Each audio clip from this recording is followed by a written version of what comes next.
What's going on, everybody? I'm Captain RoBear, and this is Saved by the Spell, Game of Saving Throws, I think episode number 32. I'm not sure. I may be wrong. No one even knows anymore. I think I tweeted it wrong. I think I tweeted 33. Notes? I don't know anymore. As long as we all agree, it's like episode 72. Either way, it's still the home of the most interactive improvisational D&D show on the internet. You're still the best hype man for that. I don't know where you pull that energy from, but I like it. I'm here, baby. I can give you one guess.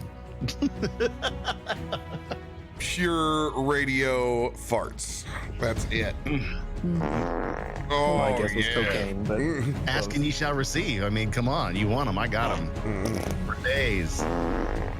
You know, I'm gonna go with 32. I don't know if anybody actually knows, but hey, you know, fuck it, we're doing it live. Radio, you got any updates this week, my dude? Oh, no, this is not a week for updates. This has been a week for the day job and lots and lots and lots of Destiny streaming with your gorgeous ass. So there will be more of that maybe after this tonight or tomorrow or the next day and the next day and the next day and the next day, because Destiny content right now is so damn good that I can't get enough of it. The raid was fantastic. Oh yeah, how was the raid, Mud? GG's was finished it, didn't you? Sometime. Yeah, we finished it. It's actually not too hard. Will you carry me? Yeah. It's really not hard. It just is like, when we played it, it was just like getting people to like not fuck up on stupid easy shit, which is most raids, you know? Which is a raid, yeah. Yeah, that's how it works when you're coordinating. Yeah, I actually got to watch you guys clear your first encounter on Saturday. You were one of my my 6 screens I had going, and I had kind of lost the plot on what was happening, and I just heard this enormous cheering, and there you guys were wrapping up that first encounter after being stuck on it for so long. It was a great time to watch you guys run. You're supposed to like kill everything at the end of that encounter to like get a chest, but we just like ran past it all. So we were very excited to just get past. We did it. Keep going. There was like one guy alive left who got past. So we're like, yes.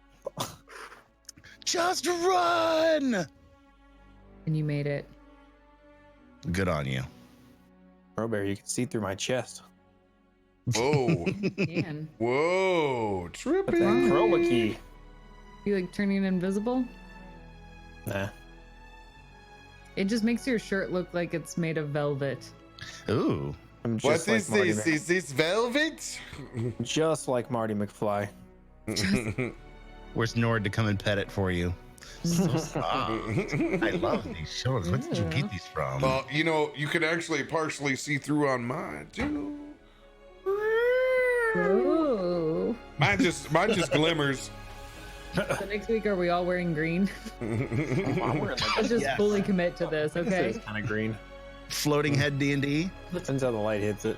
Velveeta Emery. Ooh.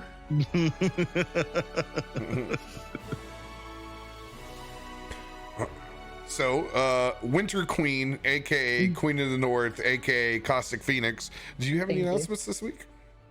Besides wearing my favorite softest blanket / cloak tonight, it's the warmest thing in the world. I kid you not.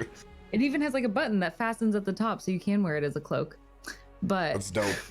thank you. We've just been rocking the Destiny game. It is amazing, and I can't get enough of it at all. It's phenomenal. Just So can't that's get it. enough. That's all we're doing. That and Final Just can't Fantasy, because I get can't give enough. that up either. Just can't I've got get enough. addictions. Merch head. Merch head. Merch head. Oh, and Merch Hat. There's a Merch Hat thing. I don't even know where he's at right now. Like, where is he at in his mark? They've gotten pretty far. I did get his wig in the mail today. So, check. Got that done. And I've got the rhinestones that have to go onto his mermaid bra. And I don't have the shells yet, though. Like a round stone mermaid. So, that's in process. Amazing. Mud, you got some announcements? Let's see. Oh, I guess it was announced. I'm going to be commentating a Sea of Thieves tournament coming up on the 19th. It'll be on the Mixer and Twitch channel, Sea of Champions. It is like I wouldn't say the first Sea of Thieves tournament, but it's the only first one sanctioned by Rare on private servers, and it's being set up by a couple of guys we played against in Orlando, Edge of Elysium and Chromagon. And so commentating on that'll be fun. 19th, and then on the 20th, it's my birthday, so we're gonna do a streamathon, some other shit, and I believe I'll be attempting what I've dubbed the Iron Pirate, swimming from one side of the Sea of Thieves map to the other unassisted in one life. So get ready for a 2.5-hour swim. How can you even make it with sharks? I probably will stop at islands to resupply on food. And maybe ammo if the island has an ammo box. Stopping, but unassisted. No ships to help. No. Me and Chat concocted this plan a while back, a couple of days ago. Video view. Can I ask you an honest question? Yeah. How high were you when you came up with this? Not at all. Surprisingly, that's probably why I came up with it. I think people actually swim like the English Channel all the time. Right. He's just doing it virtually. I will transcend and become the Iron Pirate. Oh my God, this will be good. That'll be on the 20th after the tournament, which will also be a streamathon and my birthday. So hopefully we'll knock that out and then do other shit. I'll find you some. Or we'll just try it like 10 times before it's all over. In a world where Mudcat spends 9 hours swimming across the map and dying. That's probably what it will be. It'll probably be a 20-hour attempt to do it, not even once. Server just like create a barrier around the finish mark of where you need to be and try to kill you right before there. That would really suck. You find your server and just shoot you dead in it. That would really suck. Right as you're edging the red. No! Touch the corner. Amazing. My God, I'm evil.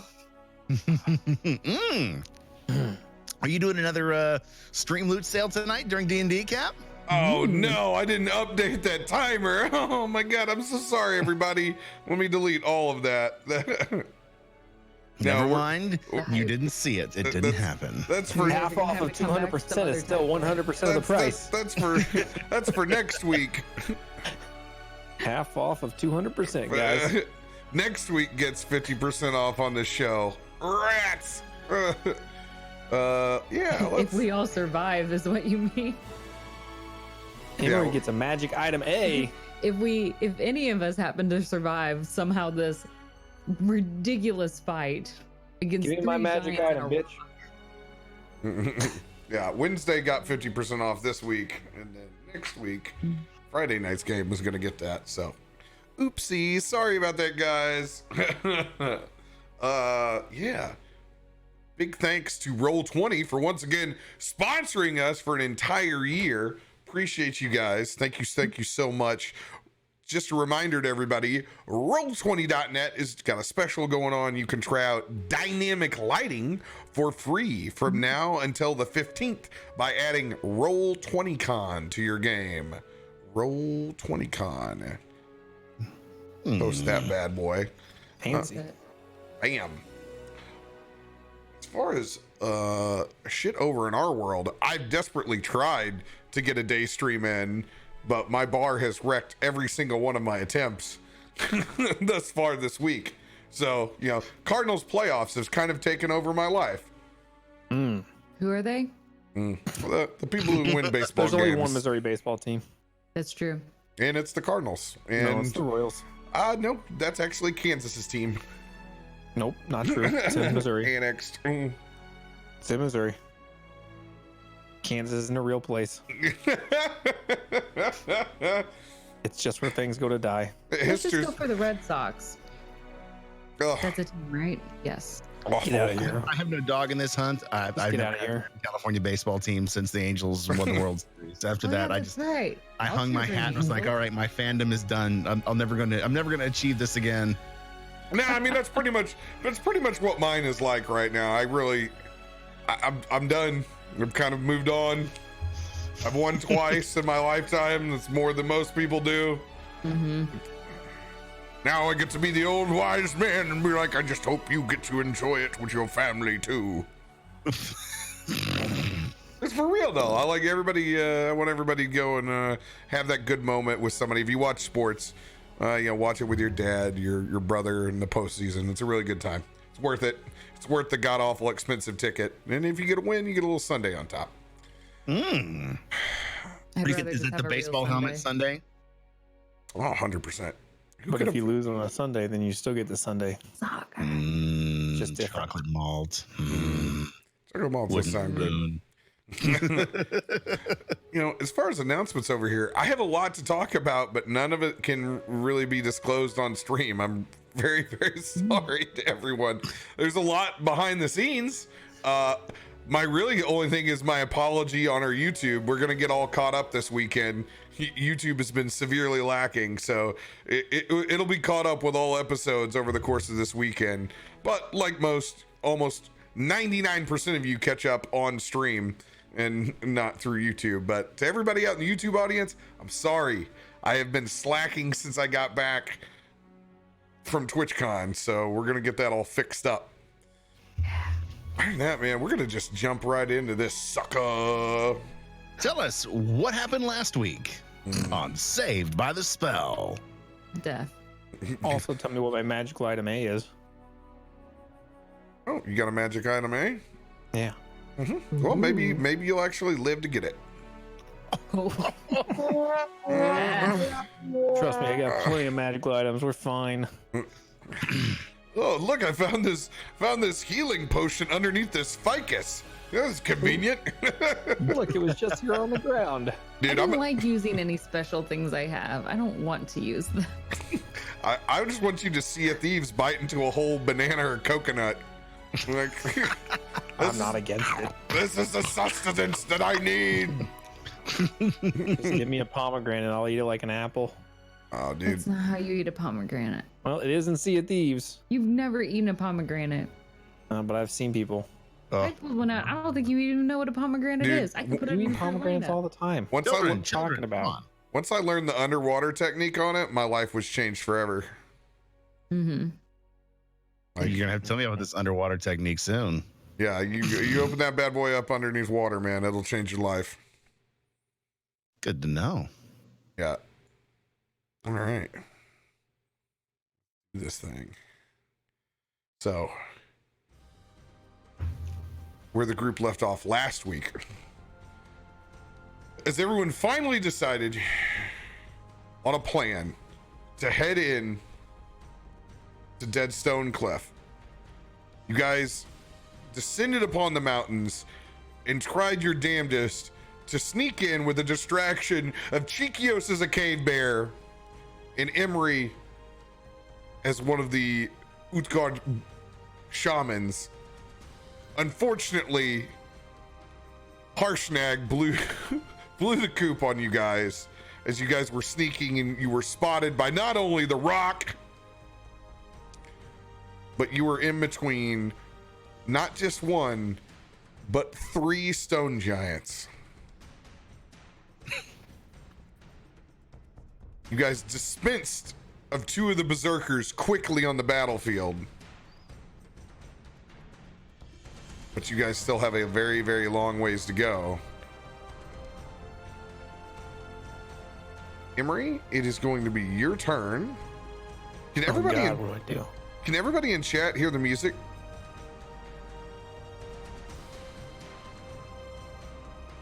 Just want to make sure. Okay. Let me refresh. I don't hear music. It's very heroic. It's very silent over here. Yeah, it's gentle. It is gentle. That's why I forgot. I just hear like a slight sense of drums. There we go. There we go. There was the problem. Okay. Still nothing. Cool.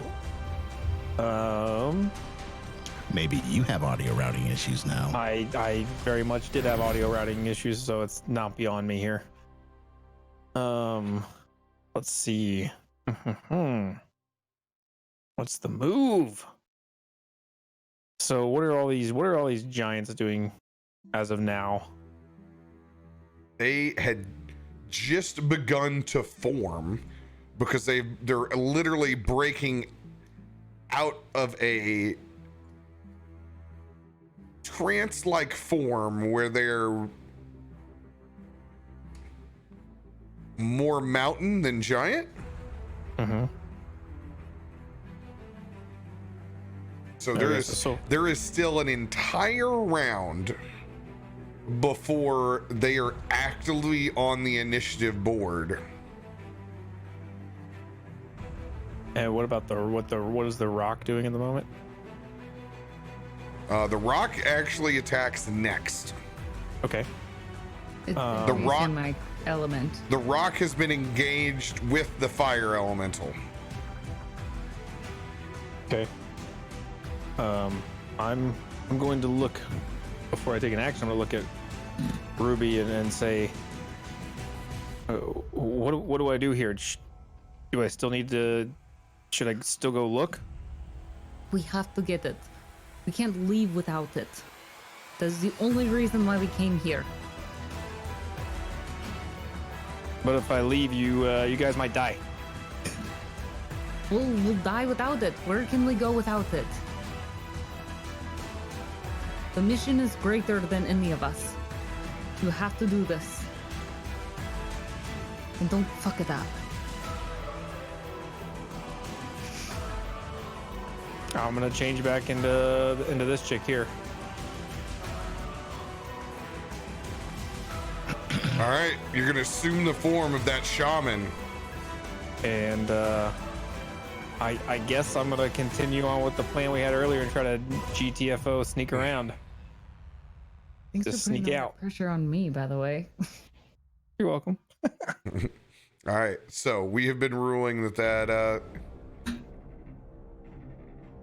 that cave entrance. It was like right over here somewhere. Mhm. Yeah.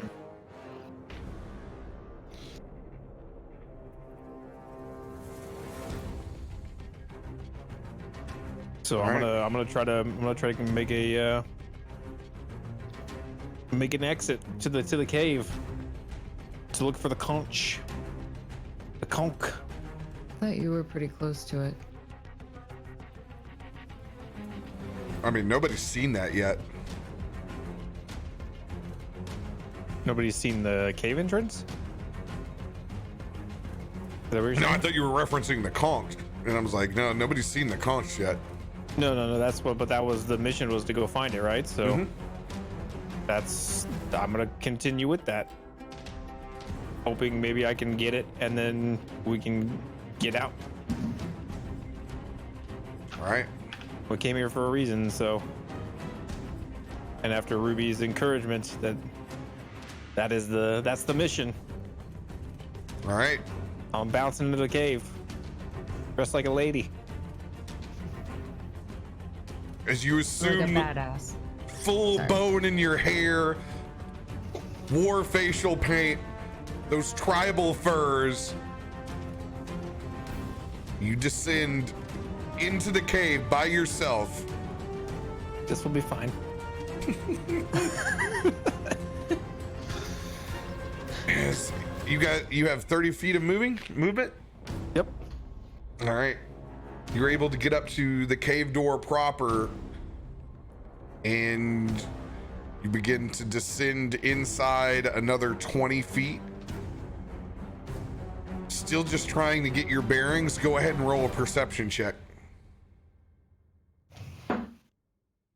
Dirty 20. Starting off hot.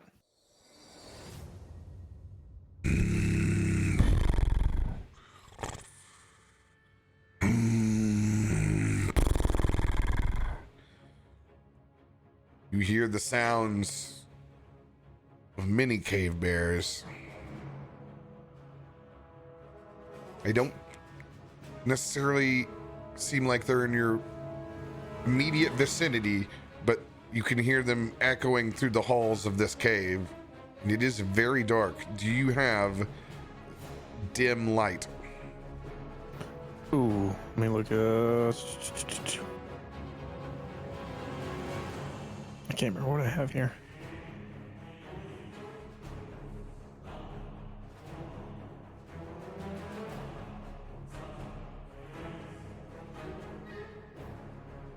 I don't think I do. I don't think I have dim light or dark vision or anything. Yeah, Let me double check. No, I don't think I do actually. Go figure. Damn it.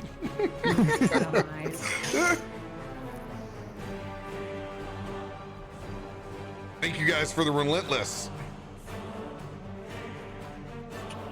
All right. End of your turn, Emery. Okay. No, everyone does not have inspiration yet. Let me turn those off. I turn those off on the other screen. Bam. No. No one has inspiration currently. All right. If you smell what the rock is cooking, it's gonna go after that fire elemental 100%. All right, it's gonna come in with that multi-attack. First one is a 23 to hit. Oh, I forgot to bring up my elemental. Hold on.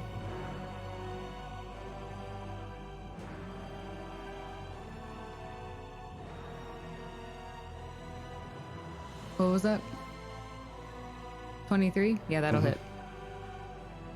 It's gonna do 27 points of piercing damage. Okay.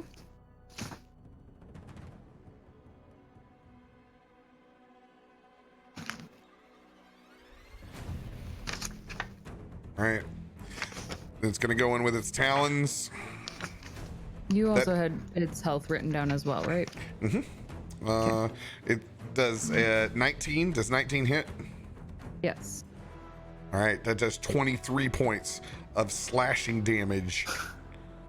So it's going to do 60. Slashing damage resistance to slashing. Yeah, it's got resistance to both, so it's only going to take 30 of that damage. Okay.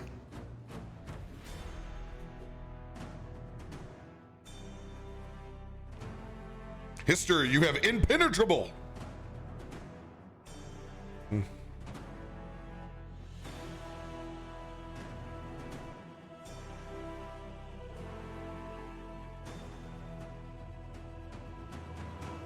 All right.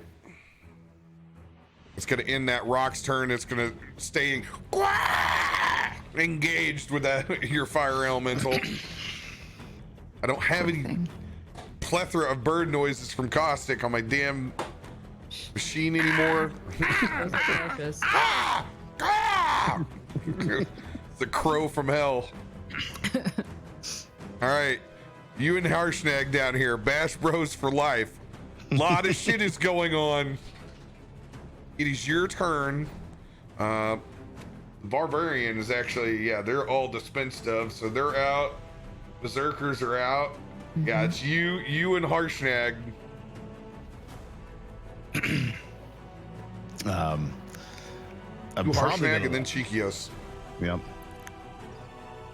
I'm gonna look at Harshnag and say, "What do you want to do? Fry a turkey or fight some fucking rubble?" And I'm gonna hold my action dependent on what Harshnag does. And if he attacks, I'm going to attack what he attacks.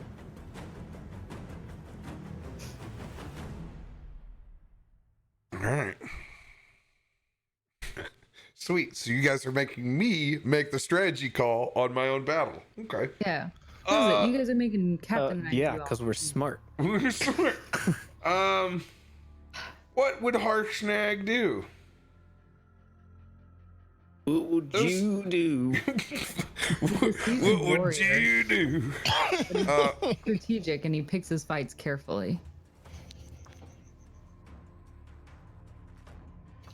Seeing that the stone giants have yet to form,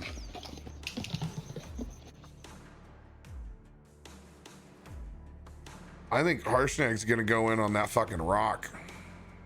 Let's go.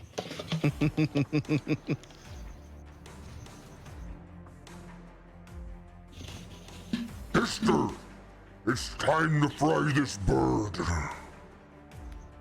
All right. If you were going to choose to move with Harshnag, I'm gonna throw you up on the shoulder. Let's go. That's my favorite place to ride. Oh my God! Look at Mud over there farming them alls, just like Caustic. God, Bell Cortana is fucking adorable. Just lays She's it sucking on. it in. This is the one. Oh, for real. Such a sucker.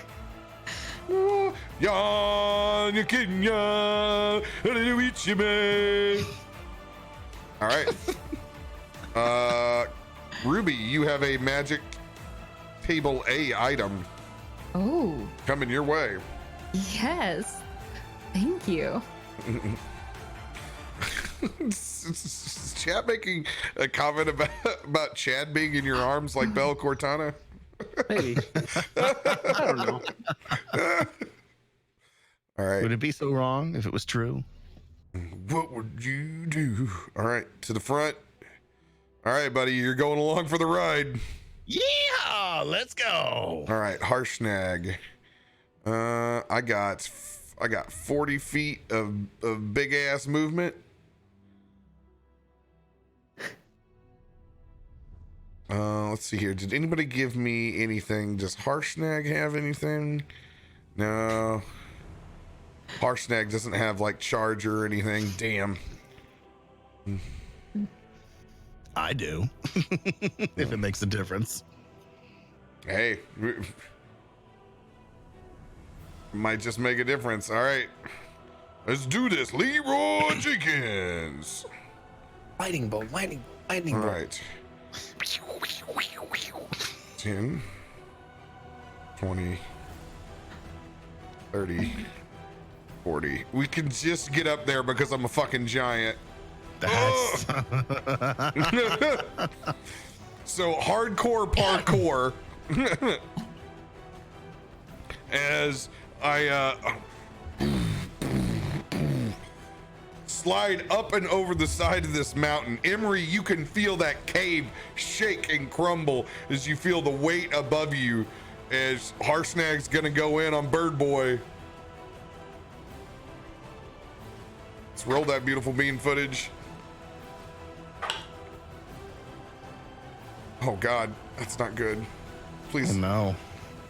Oh, 15 just hits. Woo wee. Ugh. Thank goodness. Yeah, I rolled a 5. I was really worried. I was really there. Let's see here. All right. I don't think I do any extra because they're not human. So they're gonna take 26 points of slashing damage. And I'm gonna go ahead. I'm gonna bring that axe down on him again. X gonna give it to you. 18. That's gonna hit. I'll do 42 points. Actually, Nice. Here's a question. I will let you guys decide. You can either have him do average, or I can roll for it. Average is 26. It's 3d12 plus 7. Roll the dice. All right.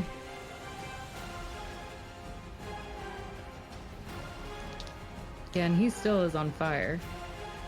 Could be a horrible decision. This campaign's been made on horrible decisions. Throw in vain. That's fair. That's fair.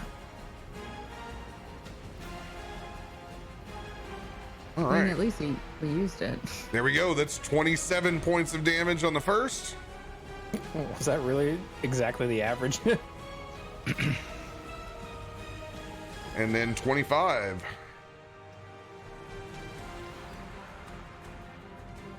He's gonna do 52 points of damage. Nicely done, Harsh. Good. So literally rolled the exact same thing. Literally the average. That's why the At average least is we did it there. lower. All right. It's gonna be My turn. 76. All right, you're right up there, baby. There we go. Suck it, bird. I'm going to move my hunter's mark over to him. And then I'm going to grab my frost giant axe with 2 hands and come at him with a great weapon master attack. But as I'm starting to wind up, I'm going to pray over my axe and cast Divine Smite at the first level. Yeah, it's a time to kind of like, maximize shit for sure. You think? Yeah. that is going to be 17 to hit. 17 will hit. All right.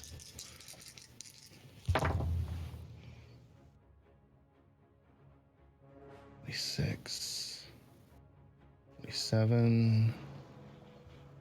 Is that 3? First swing is going to be 35 points slashing damage. Sorry, I looked over and saw what Catbot. Oh no, Catbot actually did rip it out. Mods had to.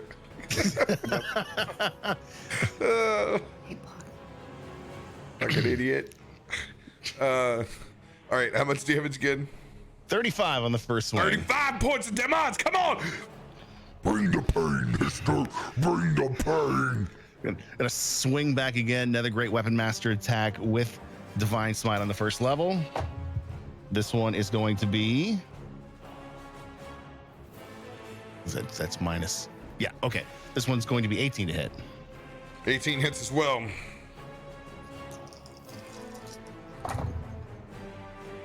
10, 21, 22. Oh, shit, yeah. Just want to make sure I don't screw this addition up. Second swing is going to do 38 points slashing damage. 35 plus 38. 73 points of damage. They have no resistances. Alright. Rocks have no resistances? Really? Alright. And let's see here.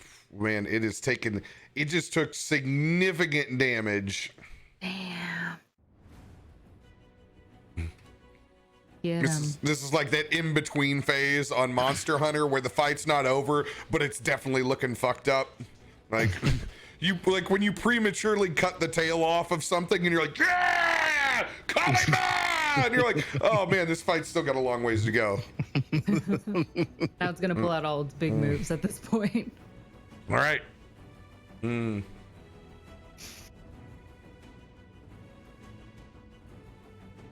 Anything else for your turn, Hister? That's going to be it.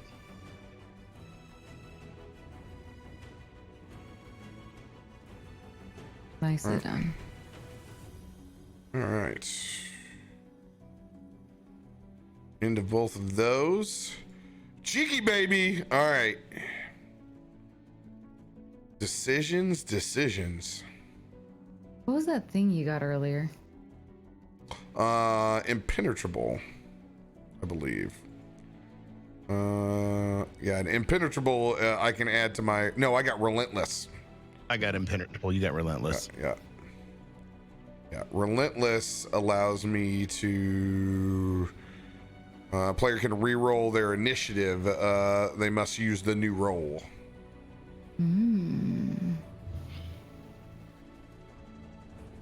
But unfortunately, where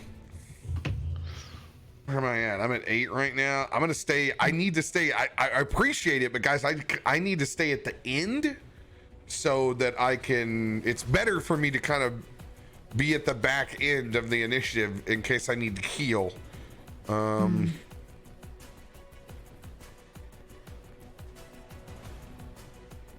The best thing for me is like arcane recovery.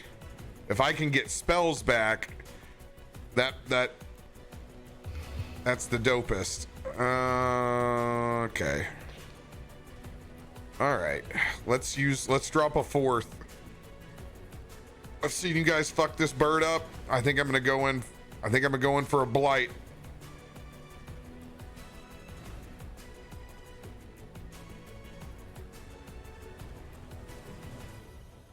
Mm-hmm. Yep, that's what we're gonna do. All right. What's it got to do? It's got to make a Constitution saving throw. All right. What's my range on that? I got a 30-foot range. So Chikios is going to have to be... All right. I'm going to come up where you're at, Ruby. Welcome. And I'm going to point my hand up over at the rock, and I'm going to slowly squeeze my hand. You can see just my hand alone. It's going to go black and necrotic, and there's just going to be a long pathway that arcs up the mountain where all the grass and the trees slowly begin to wither and die as they turn from fall to winter, to where the leaves and the pine needles completely drop off, all the way up into that rock's foot as it begins to curl up into its body. Constitution saving throw. All right, what's it got? Oh, fuck me. All right, that's a 15 versus my DC. What is my DC now? God, that's gonna be tough. I got a 16. Let's fucking go. Nice. I only have a 16 because of level 10, because I took another drop in wisdom. Let's go. All right, that's gonna be full damage. Nice. That's gonna be 8d8.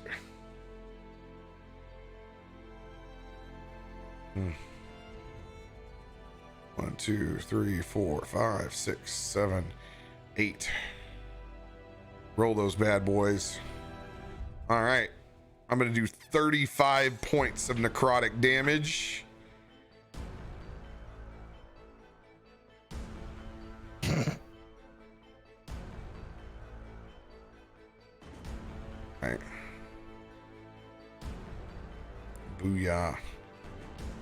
Is that it's going to begin to wither up, and he's going to start to look like a little bit of a crackhead bird at this point. Definitely a little mangy. Some feathers are going to drop out. Starting to look like Chamberlain from Dark Crystal. Nice. I still haven't finished that series yet. Oh, come on. What are you waiting for? My wife to be at work. Oh. You have thus done 184 points of damage to the rock that is currently still on fire as well. Oh shit! So every turn it's got to take fire damage. Oh boy! Nice. Oh, and I did not roll for that fire damage either, because I did not put it out, and I continued to attack that that fire elemental. What does it say on your card, Ruby? Yes. So on the fire elemental,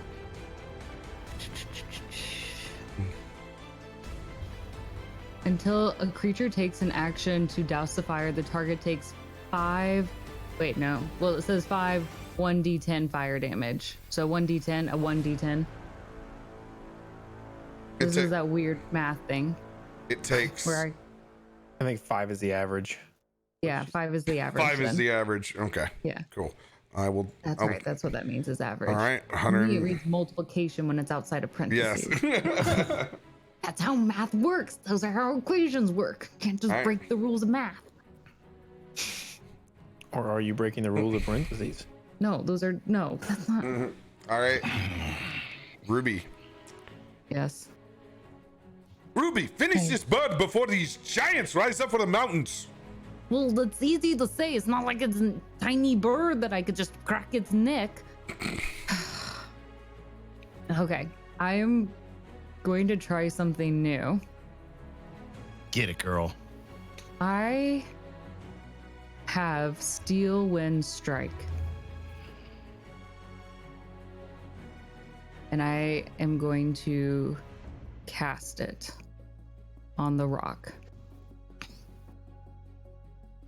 So let's see if I hit it first. That is going to be 22.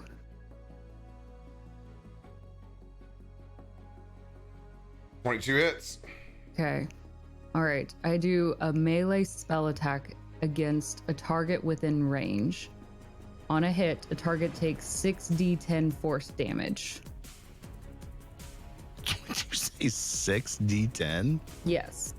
Okay, what is this you're using? This is Steel Wind Strike at the 5th level.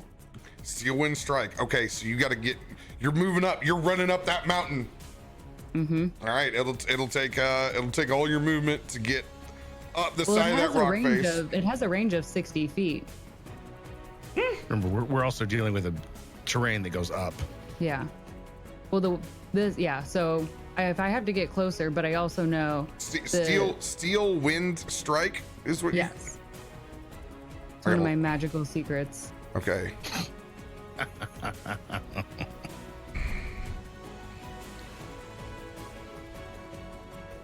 Steel Wind. You flourish the weapon you used in the casting and then vanish to strike like the wind. Choose up to 5 creatures you see within range. Make a melee spell attack against each target. So I'm just choosing one target. Okay. Steel On a Wind hit. Strike has a 30-foot range. Mine says 60 foot range area. You maybe have something that multiplies yours because of your class, but Yeah. but it's make a melee spell attack against each. Okay. You flourish the weapon and then vanish to strike like the wind. That's fucking amazing. Yeah. This is so cool. I've never got to see this used. So you get to like dash in and strike and get out. No, it's just the range. And then after I make the attack, then I can teleport to an unoccupied space I can see within 5 feet of one of the targets I hit or missed. Yep. Nice. That's a cool ass spell. Yeah, That's I know. a badass spell. I did a lot of reading to find that one. 60 tens isn't, or 10d6 is nice. It is 60 tens. 60 right. tens. All right. Yeah. So you have hit. Mm-hmm. You're gonna use all of them on the rock. Yes. All right. Go ahead and roll Yes. that beautiful bean footage.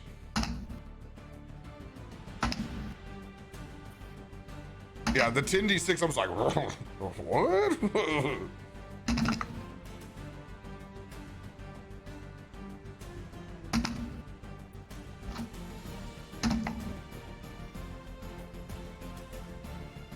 31 points of damage. Let's go.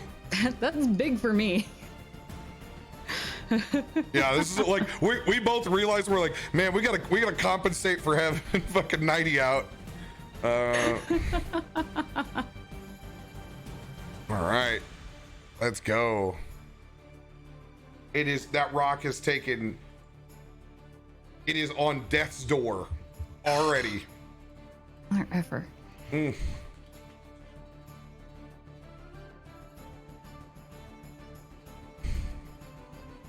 I'm not going to worry about the teleport. I'm kind of safely here in the middle, so I'm gonna stay. I'm good with that. I'm good with that. All right. No hero point. I think I have to save that for the Giants. Mm-hmm. I don't think we're feeling in a desperate enough moment. Look at Emery. Not Emery. No, I think we're. Oh, dang it! It is one away. Where's our tiny dragon? Oh, that's right. I didn't roll for Dante. Oh well. Anyway, yeah, I don't think she's feeling motivated enough. We're not desperate enough. I know I'm gonna regret saying that, but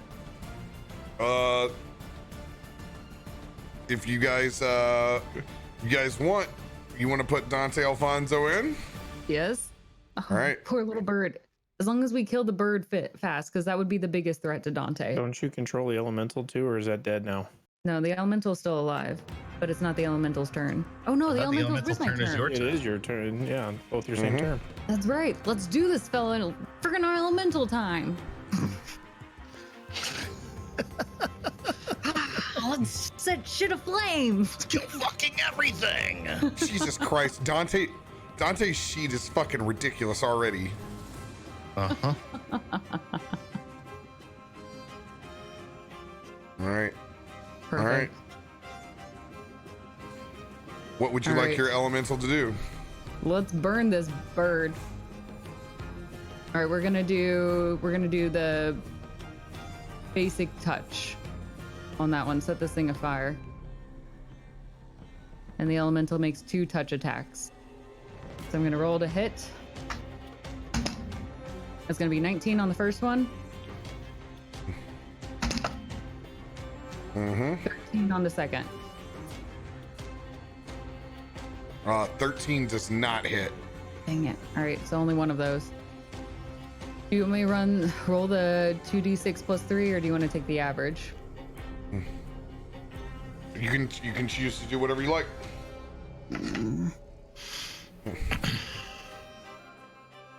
I'm gonna roll. 8, 9, 10, 11. There we go. One more point.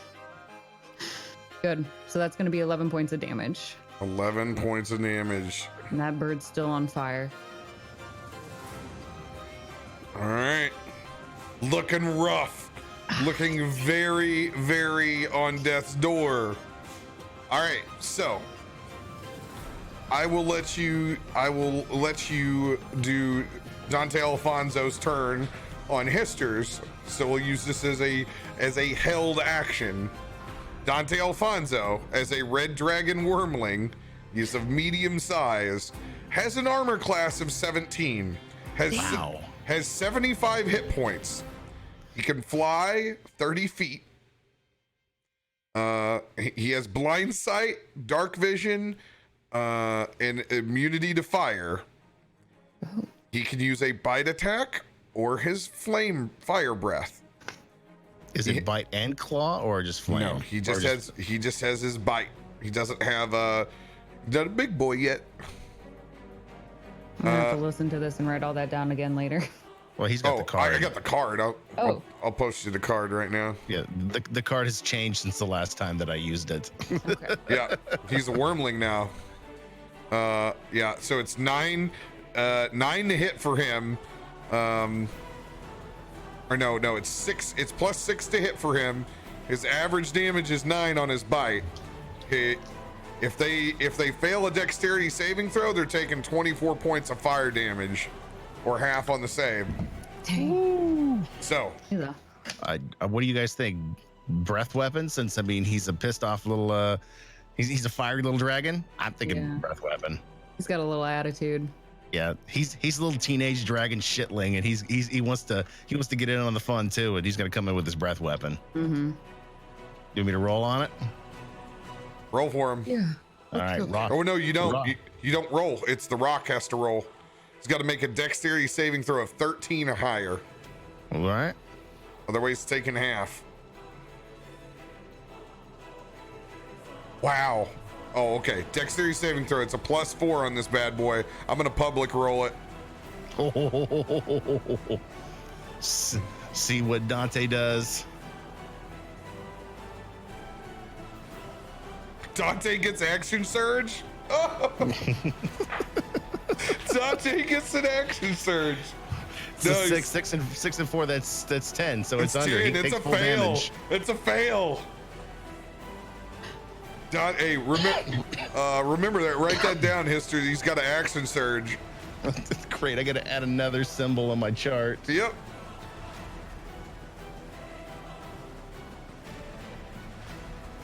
It's Dante. And then the first time as you see baby boy is growing up, he spreads his wings and with draconic fury just unleashes a torrent of flame, and Dante Alfonso scores his first DTD of the campaign. Second, his first one was in the town when he killed one of those goblins. That's right. He did kill a goblin already. Well, this is the first trophy, as that rock already on fire is completely engulfed. It is a toast bird.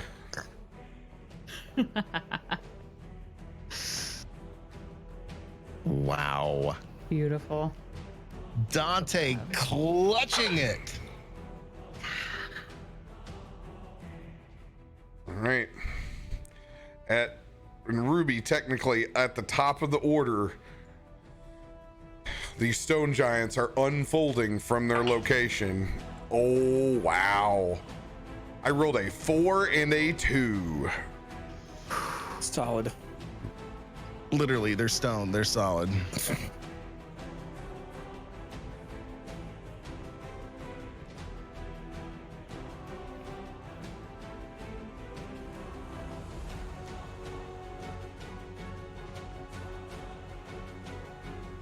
Bam, I don't even have to reset the order. All right. Yeah, can we get some Dante Alfonso's in the chat, please? Fierce little dragon. Little shithead. Oh, good baby boy. You got another one. Look at that roast turkey. And it really doesn't sound like it anymore. It's definitely the full on like MGM like lion roar at this point. Now that he's a wormling. Like he's all grown up, the baby boy. Oh. All right, Emery. You were in a very, very dark cave. It's just you and your whiskey and Mountain Dew. Yes, it is. Couldn't be sweeter. Let me see. Oh.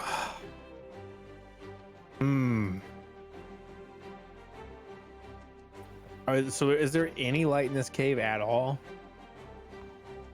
Is it like pitch black? It is pitch black. And how much can I see with my normal vision? Right now. Second wind for you, Caustic. I don't know what that is, but I'm gonna look it up. You'll like it. Say, I think I have, I'm so used to everyone having dark vision. I have to go and look it up. I have the thief archetype, but I don't think that has anything. No, it's Yeah, it's mostly like skill based.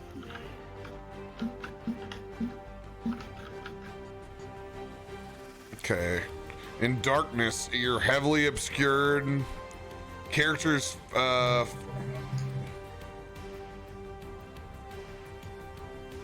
yeah, I mean, you're going from behind you is dim light, in front of you is darkness.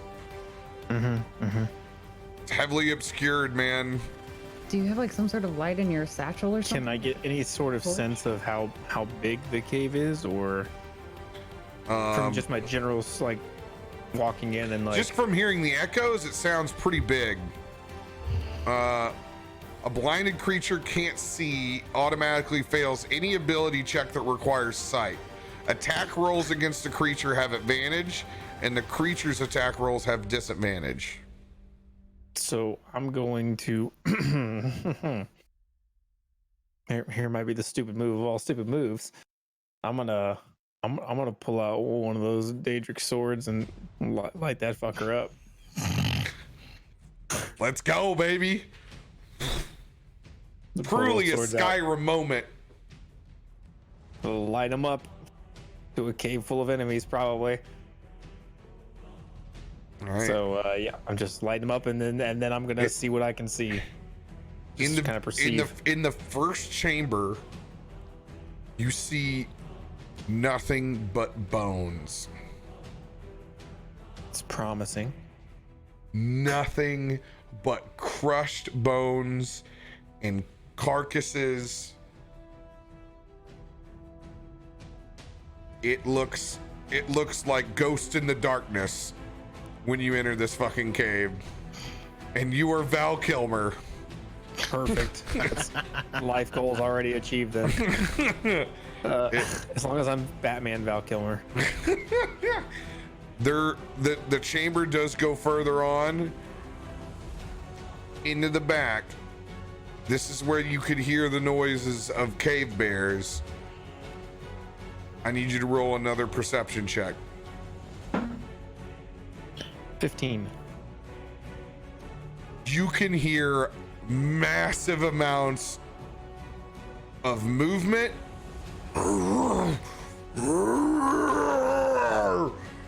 echoing through the chamber as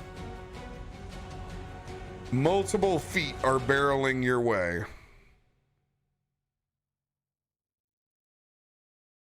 Can I see, like, so is there a path I'm walking on, or am I literally just walking on bones everywhere? You're walking on a lot of bones and rock, and there's still a chamber that, you know, it's still leaning back further than what you can see with the dim light from your torches into the back ass of this cave.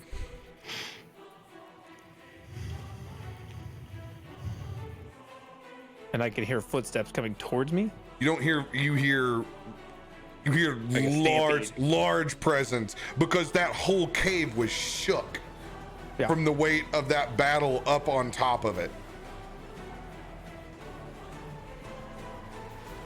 Okay, so am I perceiving that to be all the bugbears or all the creatures in this cave leaving the cave? It sounds like cave bears are headed your direction. Okay, great. Thanks for drawing it for him in crayon. I'm actually gonna get the fuck out of the cave then. If it sounds like hundreds of bugbears are coming my way, I'm gonna go try to get out. Not bugbears, cave bears. Cave bears, sorry. So I'm gonna bounce the fuck out. You should be able to control yourself. Me. So, oh yeah, I should be able to move myself. Sorry. Don't bother. Yeah, Naruto run. That's what I should have said. I'm gonna run out here and and I'm just as I come out, I'm changing back into my own form and just saying, we need to get the fuck out of here. Fire sword and all. Yeah, fire sword and all. And actually, as I do that, as I come out, and I tell everyone we need to get the fuck out, I'm not even gonna wait for their response. I'm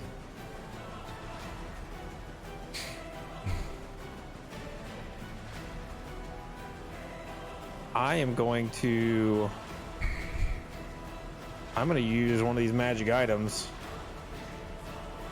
to what's this, the scroll of fog cloud. Oh, hot shit. I'm gonna cast this big cloud of fog all in our fucking area and just yell that we need to get the fuck out. No time, we gotta go.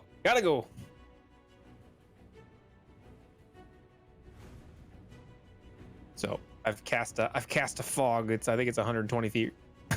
Oh my god, you're casting it on all of us? All in the middle. Oh my god. Just everywhere in here. Just fucking everywhere. It's just all in this area in front of us. All right, give me including the front. I want to include the front of the cave here. So what is the radius of this fog? I have written down 120 foot radius sphere of fog. Maybe not. No, maybe it's a 20 foot radius. Yeah, that sounded more like it. Okay, put this shit in front of the cave then.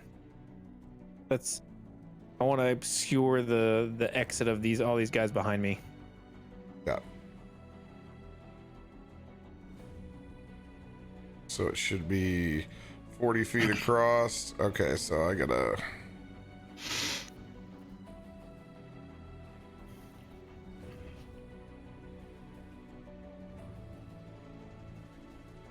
Make it a little bit bigger.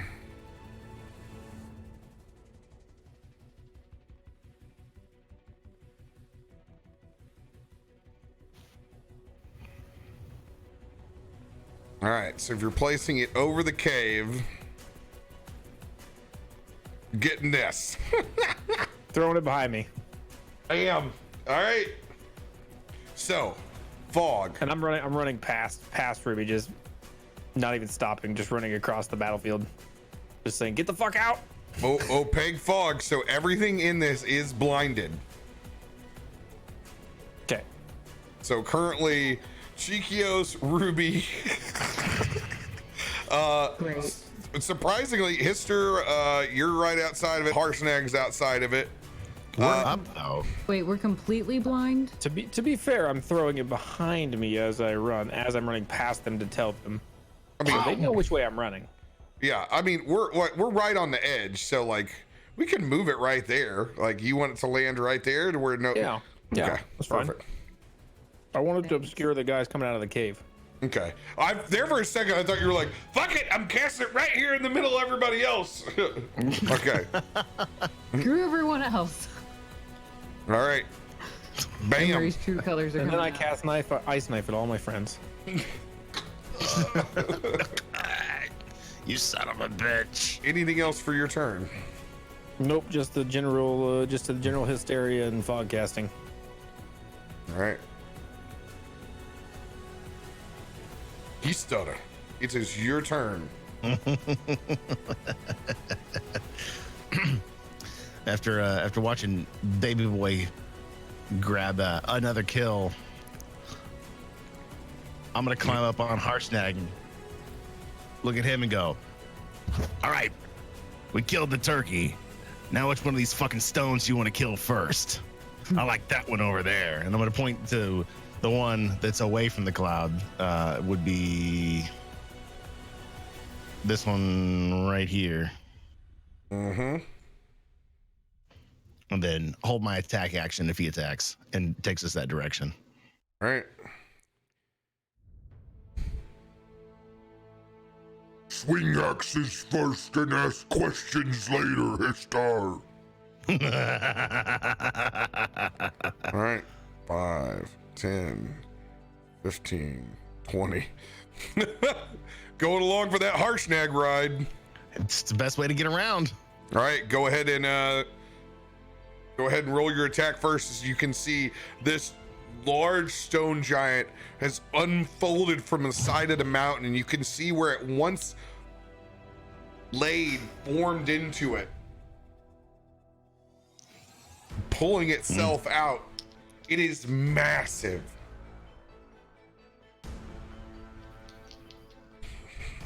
Not knowing exactly how he's going to react, I'm going to do Great Weapon Master Attack. I'm going to hold Divine Smite. And I'm going to move my Hunter's Mark over to him as I'm jumping off of Harshnag. Mm-hmm.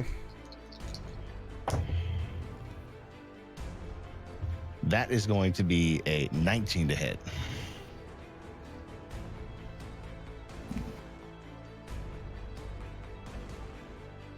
Give me 1 second. The one thing I don't have pulled up. All right. I got it saved in my bookmarks here, though.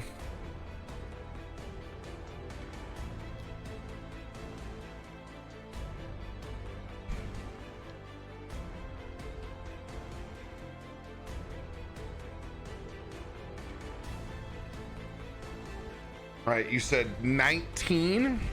Yes. 19 does hit. Okay.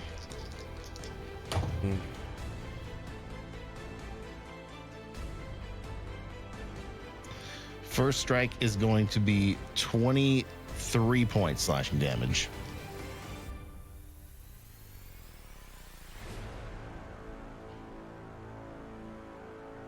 I'm going to do it again. Same Great Weapon Master attack.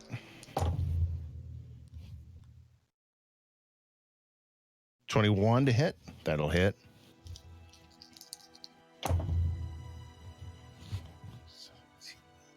Second strike is 20 slashing All right. damage. So for a total of Say, was it 43? 43 points of damage. As you hack at this stone creation, it doesn't seem to do as much damage as you'd hoped.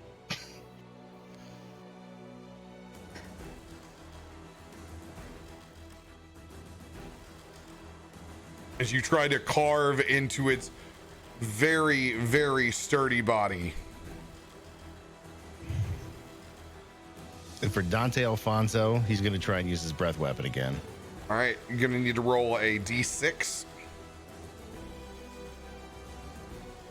Use his dice. That is a 3. Does not recharge. Okay. That's his roll. No, that's a roll. He can still bite. Then, if he didn't have charge, then have him going for the bite. Mm-hmm. Go ahead and roll that beautiful bean footage. He gets a +6 to hit on that d20. +6 to hit. Mm-hmm. Oh fuck! Damn. This is 25. Nice. All right, he does 9 points of piercing damage. Doesn't look like it did as much damage as you hoped as he tries to bite down, trying to pierce into this stone. And that's it for us. All right.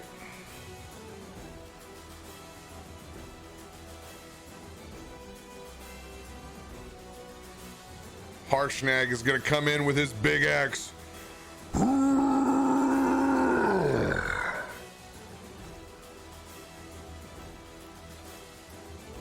That is a dirty 20. Nice.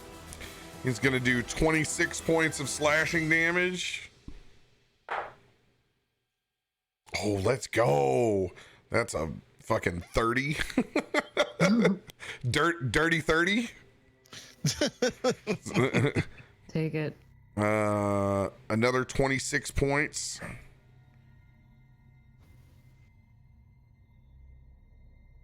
So that's gonna bring it to 42. All right. After both of our massive axe strikes and Dante Alfonso's bite, chipping away at this stone giant's body, you can begin to see rocks crumble on its exterior, revealing what looks like a much softer gray skin underneath. It's not yet exposed. You can just see parts of it.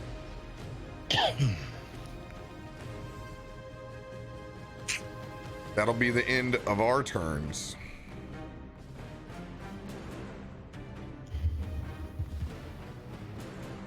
All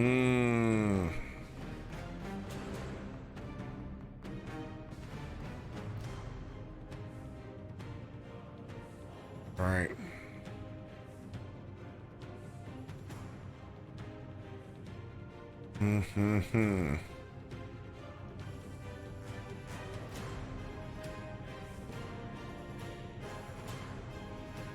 All right. I'm going to Ruby. Yes. Do you want to go to where the giant is? Yes, I'm ready. I'm not, but let's go for it. I am going to grab you by the arm, and we're going to turn and twist, and as we do, we disappear into a Fey portal with hidden paths. This is awesome. We are going to pop out, and it's like running through a gamut of like instantly through the Fey forest. You just see fireflies and swamp and fall trees as we run. It seems like through a forest, and we're going to pop out over here on the side of this mountain. Sweet. So dope! I'm so excited to get to use it. Oh. That's pretty fucking cool. I can take one person with me on that. Me. Bye, Marie. All right. Now that I'm here, I'm like, oh fuck.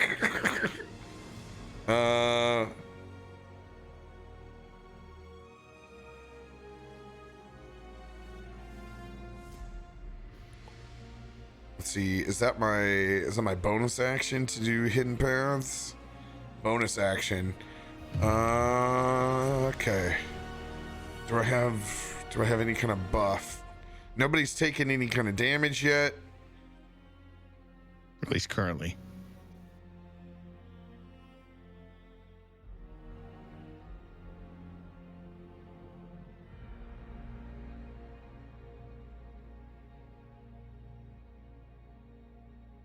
I don't want to use a 5th level spell yet.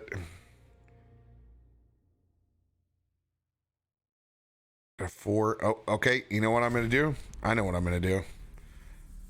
As I run up to the side here, as we pop out of that Fey portal, Ruby, you see 2 distinct bodies begin to run with us as we go through that Fey forest. As we pop out of the portal, 2 dryads emerge with us as I cast Conjure Woodland Beings. All right, we got some friends. I'm digging it. All right.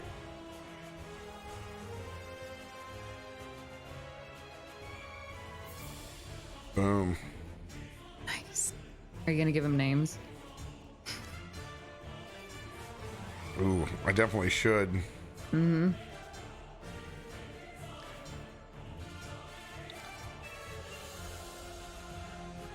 Let me pull up their card real quick.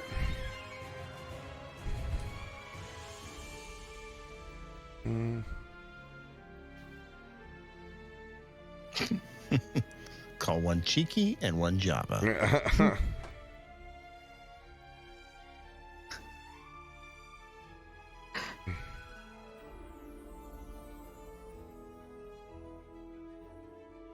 All right. Romulus and Remus are both here. Go for it. I like it.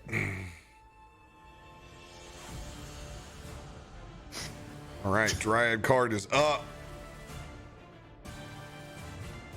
It's gonna immediately. It is the first. Romulus is going to try to charm that giant. It's got to succeed a DC 14 Wisdom saving throw. Let's see what we got, baby. What kind of? It's got a +4 on its Wisdom. Ooh. Oh, let's go. That's a 13. Yes. Roll the 9. Thank God. We are gonna need every luck. Oh, no. Charm does. Okay. Oh shit. Can I actually charm it though? Hope. Stone giants have resistance to charmed. They have no emotions. You can't charm a rock, but you can't cook one. Can? Yeah, we just cooked that fucking rock up on the hill. Oh, that rock. Gotcha. Look at you. It's all clever. I did not follow. I'm sorry. Dad jokes for days. I was like, what? Yeah, they're large.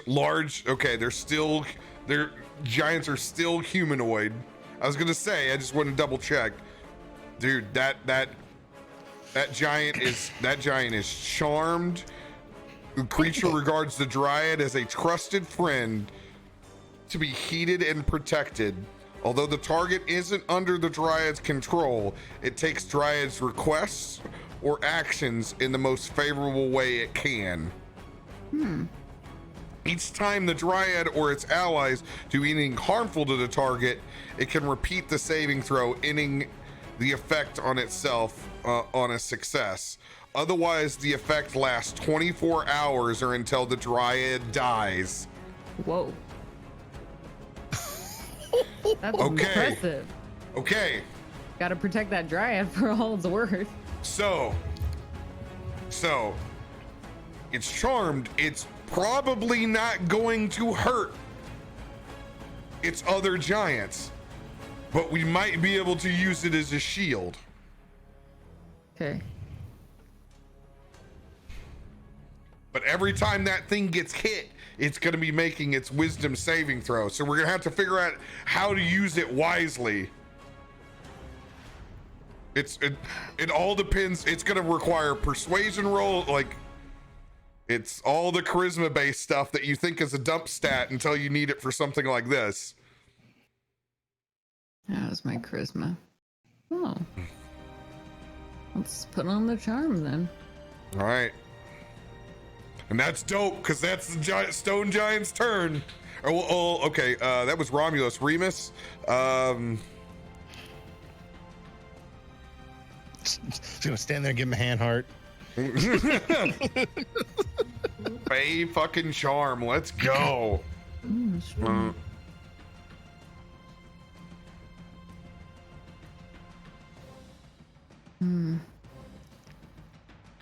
Yeah, I'm just gonna hold its action to charm something else if it gets close. All right, that's gonna be the end of my turn.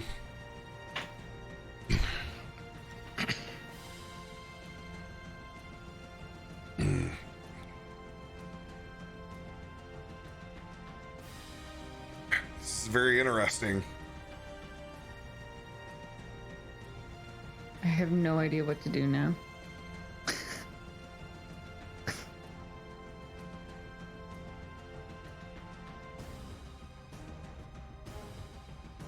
How is the stone giant gonna talk to this dryad that's now charmed it?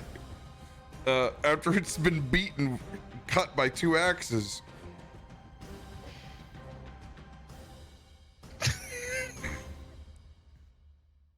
Little dryad, are these your friends who are cutting into my stone? It hurts. What should we do about them? They can't be your friends if they've hit me.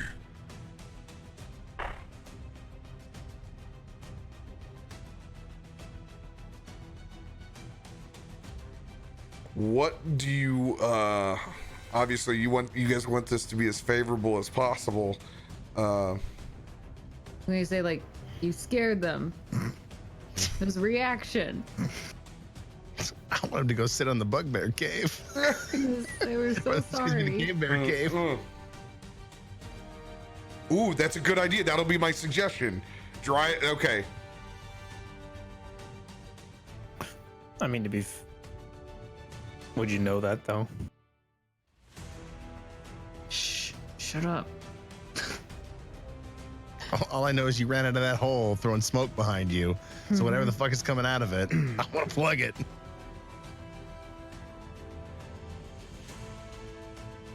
Would they know? I've cast them. I have control of the dryads, so I can tell the dryads what to do. So yes, Channel 1. Chikios, out there. Chikios can do that.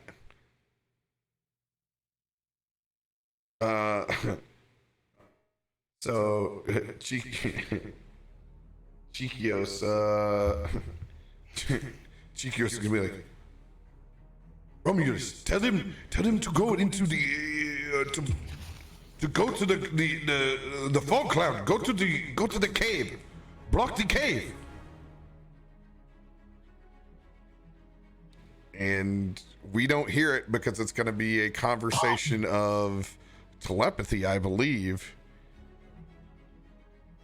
Yeah, so we're not gonna we're just gonna see that Romulus walk up in its almost angelic like form and place a hand over the face of that stone giant. Here it goes. It's got a +4 on charisma.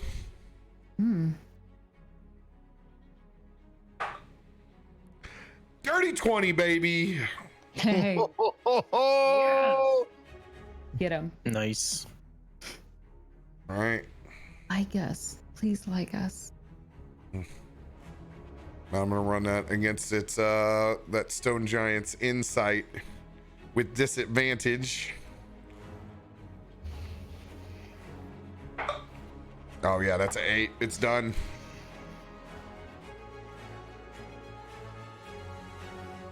All right, you guys just see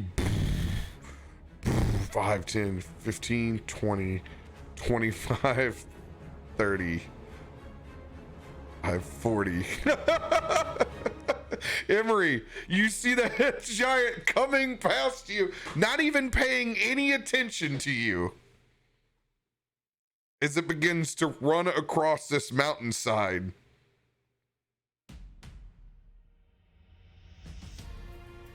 To be fair, I was also booking my way past it. Clean passing. This one, another 40 feet. This one's gonna come down this side of the mountain too. You got a attack of opportunity here with your fire elemental, Ruby. Okay, let's take it. Wait, on the giant? Yeah. the second giant, the one that's coming Yeah. down the hill. Mhm. Yeah. Yeah, let's take it. Worst comes to worst, he sticks out with that fire elemental for a little bit. All right, you rolling to attack. Yeah.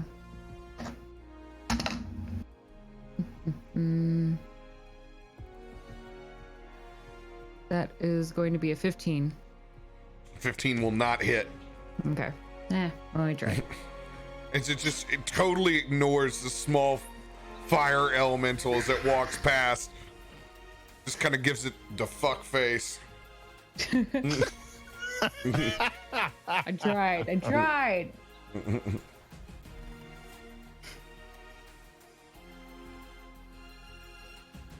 Right.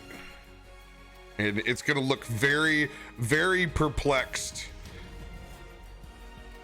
at the stone giant that's taking off towards the caves. Can that giant convince the others that we're not mean? That we're all friends? This is a big misunderstanding? We don't have that. Charm is interesting. You can try to persuade it to do things, but you can't really make it do anything that it doesn't want to do. I mean, it doesn't want to hurt its friends, and it thinks we're friends. Wouldn't a friend of all friends want their all friends to get together and be friends? You get to roll them charisma dice. Find out. Okay. All right. Like right now? You want me to? Nope. You're gonna have to.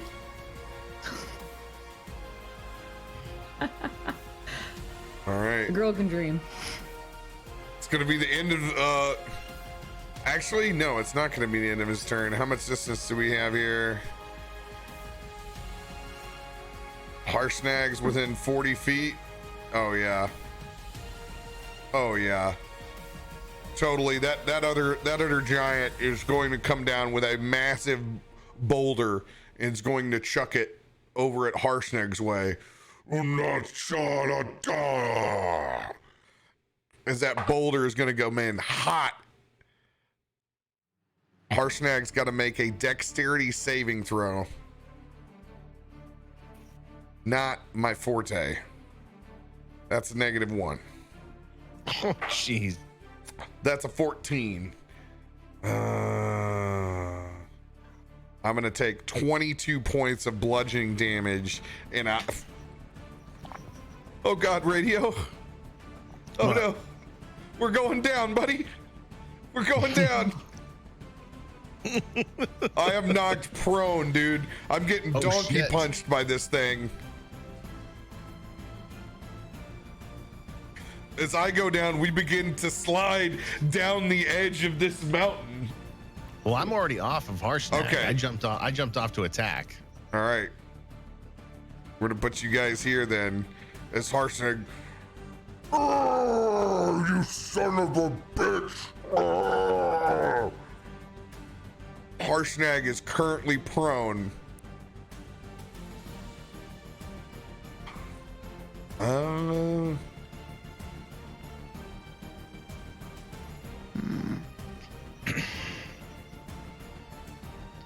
Oh, actually, no. I take 28 points. Now that I am down, he's going to grab another boulder, and he's actually going to send this one bowling. And this is going to go in a single line. Emery, I need you to make a dexterity saving throw. I need Harshnag's going to fail. I'm gonna need a performance check on that bowling ball. Come on here. This is a bumpy terrain, remember? Yeah, it's bumpy terrain. He's gonna be You fucking rolling. This is dead bumpy nuts terrain. on. It might go anyway. 22. 22, you succeed. You Indiana Jones the shit out of it and get out of the line. Harshnag does not. He's laying prone. He's going to take another 22 points. Harshnag takes a total of 50 points of damage. Ooh, fuck. Fuck me. Ah!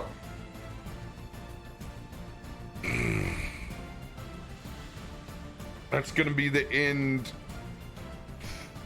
of the other stone giant's turn. Frickin' frack. All right.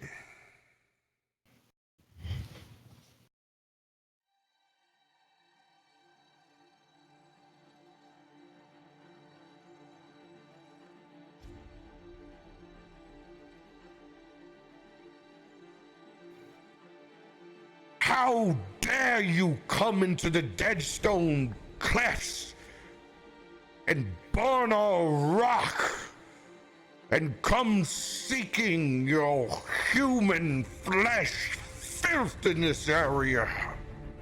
I will cleanse you from these lands, and if it's the last stone that I overturn. My name is Kaya. Let it be the last name that you ever hear, you filth. Right there. Kaya is going to reach down into the top of the mountain that she's in. And it looks like an explosion off the top of this mountain as she pulls and withdraws the largest club that you've ever seen.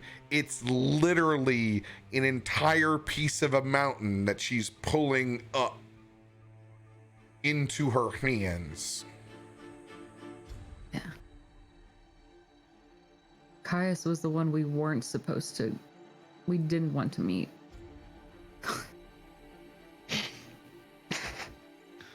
God damn it.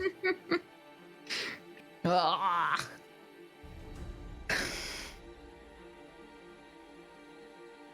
Shh. Dang it. She's gonna be so hard to beat. I don't know if we can. Kaya is going to look down as she pulls this giant stone club up over her shoulder. She's going to point down to the boulder that struck Harshnag. And that boulder is going to begin to animate.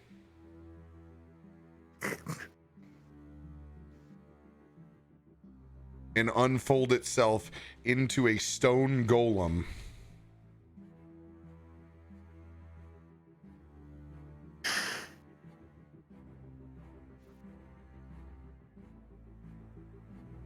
Looks a lot like Mecha Randy. Geodude. That was flammable. This one is not. Truth. Kaya is going to step down 5, 10, 15, 20 over to Harshnag's body.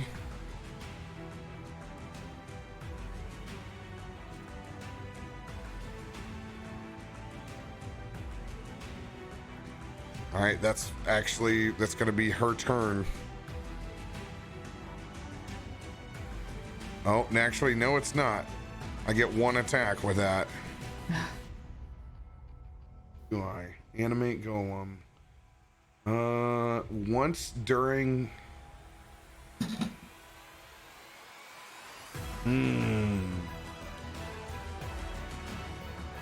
I'm gonna rule that as their action, like it's a spell.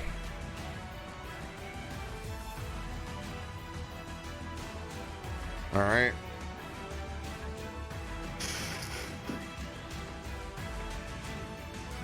Ruby, Shit. it is your turn.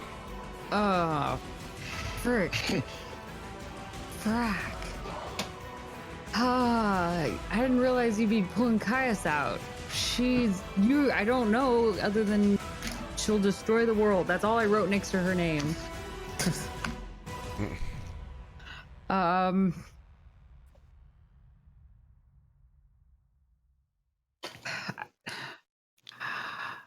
I am terrified. Now that we know who she is, we are surrounded by giants. We have a stone golem. A wooden golem was hard enough. We got one. We have one that will listen. Oh, yeah, we've got one that doesn't want to fight anything and just stands there like Like stone.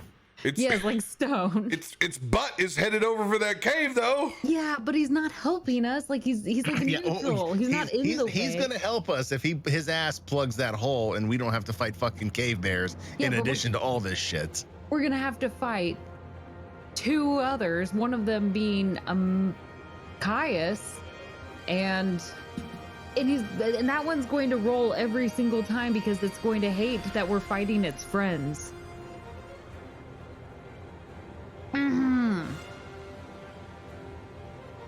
Or wind vein. Use everything I want to you use a have. hero point. I don't even think my potion of growth will do anything, even if I'm massive. I mean, you guys tried to attack it and did like nothing to it. That's not true. No? It seemed to reveal a softer surface after they did a certain amount of damage. Okay. Currently, no one has inspiration.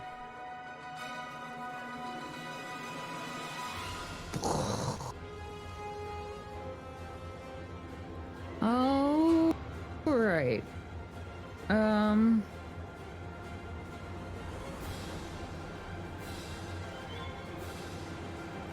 I mean, I guess we're doing big battle time, aren't we? We're in this. Shit. All right, let's. I'm gonna take this potion of growth. All right, gonna use your bonus action. Yes. Do this. I have to look some things up. All right. We got big Ruby Cat now.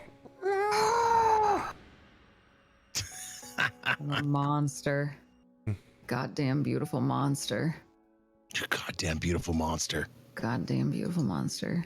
Romulus is like, ooh, girl.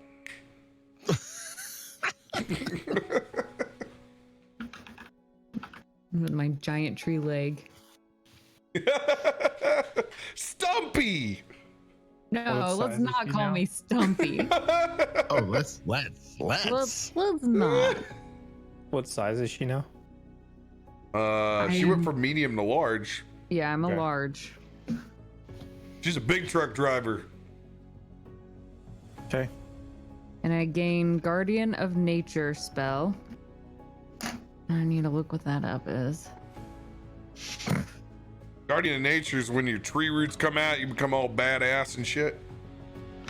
I am Groot. Yeah. Okay, there's that one. We got and tools. I also get great tree ability. I didn't see that one. That didn't pop up.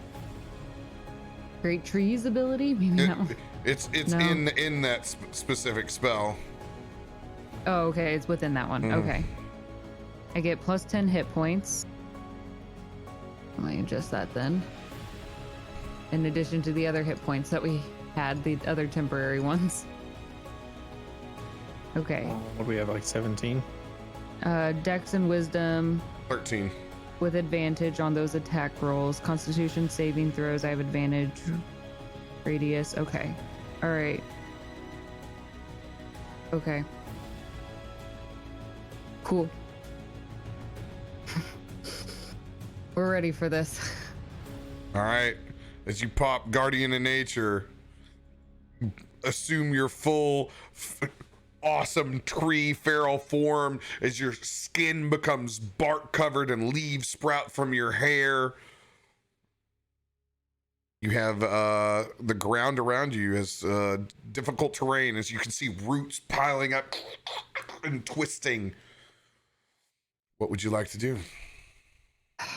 We are going to attack. Because why not? Gonna run Why along that not? ridge at Kaya? Is that what you're gonna go for? I'm gonna have to. I am going to freaking have to. All right, Okay. go for And it. with my attack rolls. Oh shit, we all have a 1d8 inspiration. Oh, Thank you. Thank you whoever Thank you. thank you whoever dropped that. Bam. Inspirations are all up. Okay. Okay, we can do this.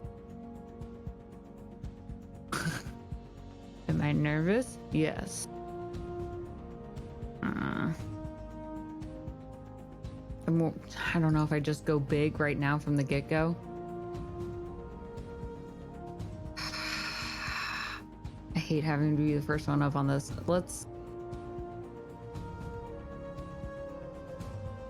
I should have read this. I'm sorry. Stone Golem rolled a 1 though.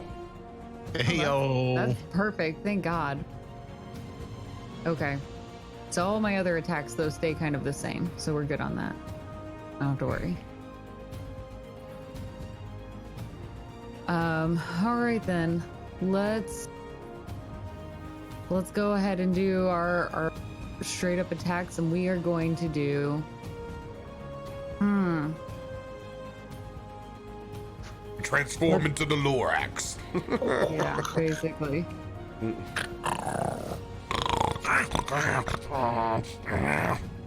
Let's do slashing flourish. All right. All right. So slashing flourish, when you take the attack action on your turn, your walking speed increases. That's cool, whatever. I was already fast already.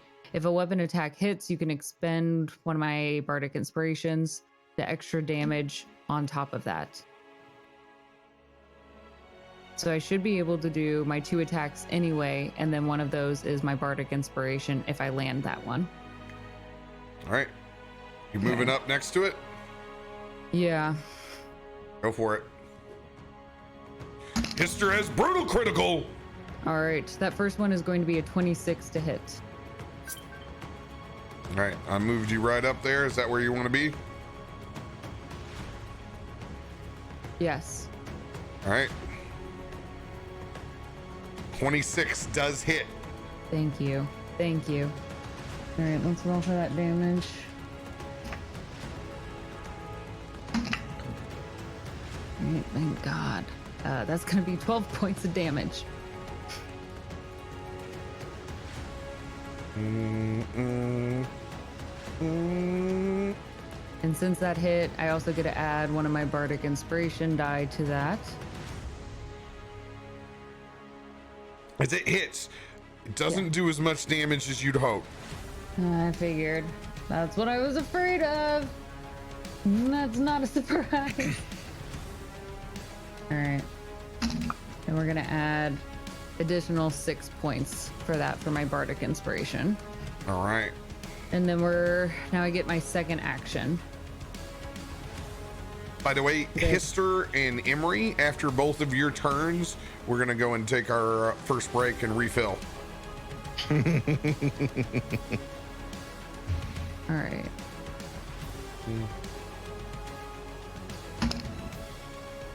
Okay, that is going to be 22 to hit.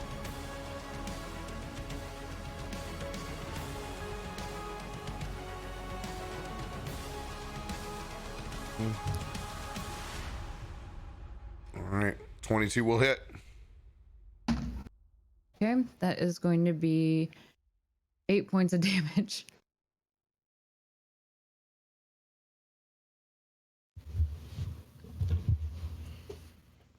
All right, 8 points of damage.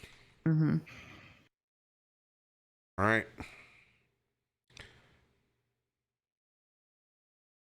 Like it did before, it doesn't seem to do as much as you'd hoped. Right. As you carve away at her stone structure. I brace myself. Do I give away what we're looking for? No. I think that's It's up it. to you. Do it. No, Do what you want to do. Choose not to. All right. Guess go with your gut. I know. I've made all my decisions. We're good. Yeah. That'll be it. All right. Yeah. End of Ruby's turn. Emery. I am going to continue sprinting out of this cave like a fucking crazy person over to the rest of the group and just yelling, "It's like you guys aren't even fucking listening to me. This is a bad fucking idea." But knowing that they're not paying fucking attention, I'm going to cast 2 spells. I'm using Action Surge that I have from Stream Loots. And I'm going to cast Enlarge on both myself and on Hister.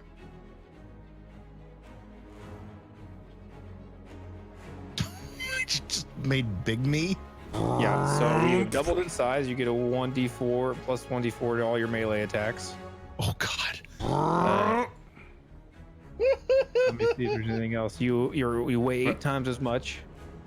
You had an advantage on all strength checks and strength saving throws. Your weapons grow to match. Yeah, and deal 1d4 extra damage. So we are both bigger and fatter.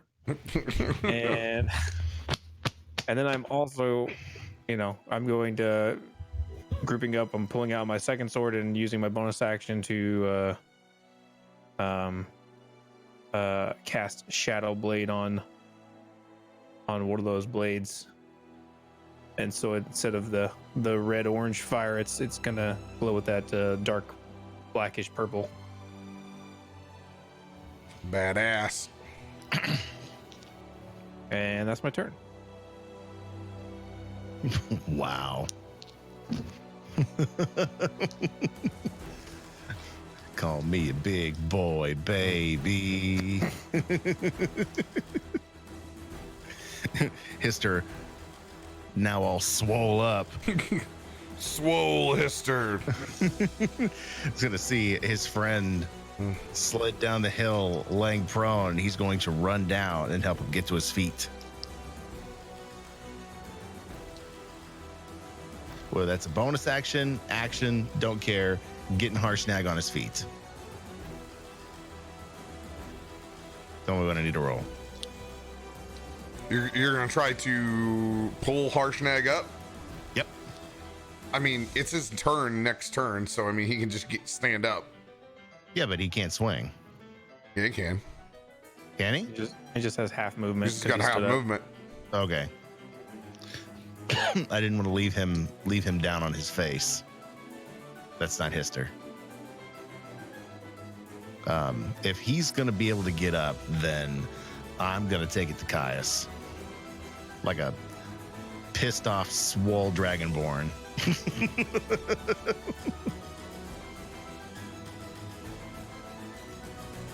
All right. So with that, I'm going to move my Hunter's Mark over to Caius now. And I'm going to cast Divine Smite. Not fucking around on the second level. Which means that they put another one of those on the stack. Hold on. Thank you.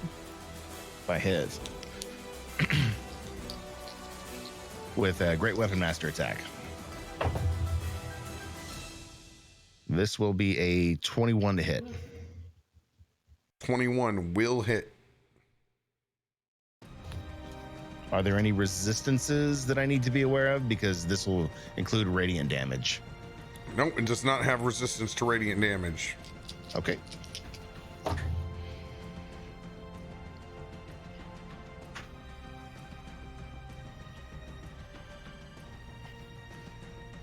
Fuck, so many dice.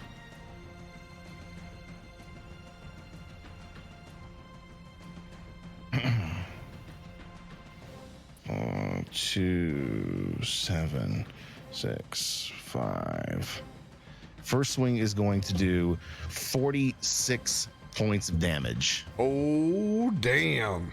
Did you get that extra 1d4 Okay. in there? Oh, wait, I did not. The extra 1d4 is going to be a total of 50. I do need you to Oh, wait, separate hold on. damage. Yeah, I did get it. Thank you. I need to know what the 46. radiant damage is. Right, okay, the difference in the radiant damage. Yep. All right, so that's minus 6, 7, and 5. That's 28 points slashing damage with an additional 5, 7, 18 points radiant damage. Okay. The radiant damage seems to take maximum effect. All right, give me your physical damage then.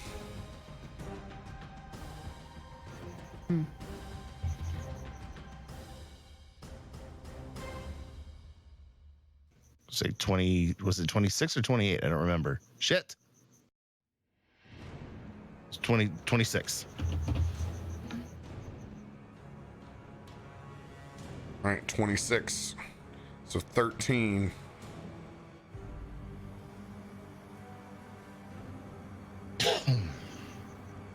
All right.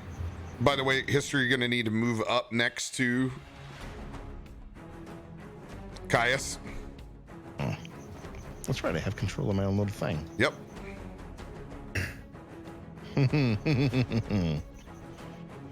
All right. So, as you swing into Caius's body, you start to make some momentum with the radiant damage from your axe, but the rest of your hits don't seem to do as much damage as you hoped. All right. Well, then I'm going to do another Divine Smite on second level with Great Weapon Master attack. Put that there. Where'd you go? Okay. This one will be dirty 20. 20 to hit. That'll hit. Nice. All right, so I got to separate radiance. Oh, fuck yeah. So that's 22, 4, and 3. Well, it is 29 points slashing damage, so you can go ahead and half that. And then an additional 8. How many points of slashing damage? 29 slashing damage, 22 radiant damage. 22 radiant. Get it. Click that second spell off. All right. As you carve away at Kaya's body, you begin to see some rocks and boulders fall off, revealing the same similar, much softer stone skin underneath. It is not completely revealed yet, but it is close. All right.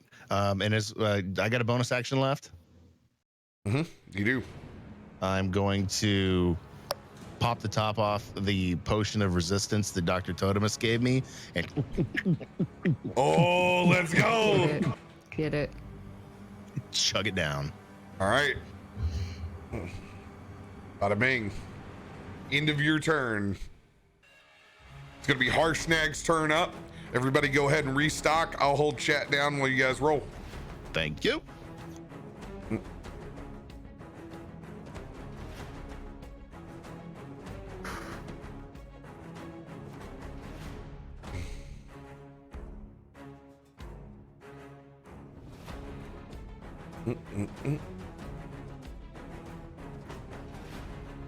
So, chat. The rest of the cast does not know this yet. This is between just us. You are on the 18th card redeemed tonight from Streamloots. On the 20th card, a random effect is going to go into their favor. That's card number 19.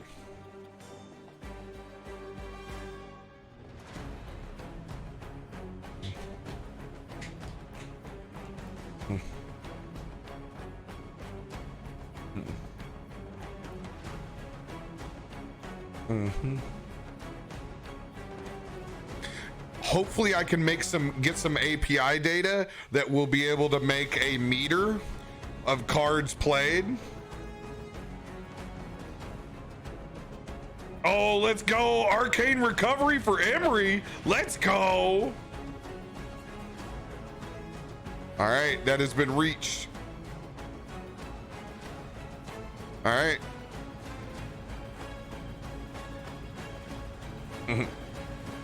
Yes, and good enough tea. That is the inspiration moment between our conversation. Appreciate it.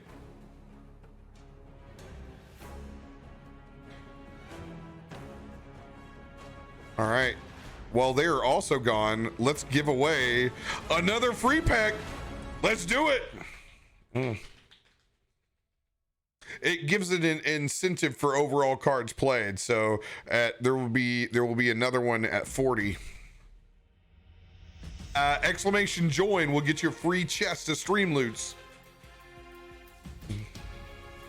Okay.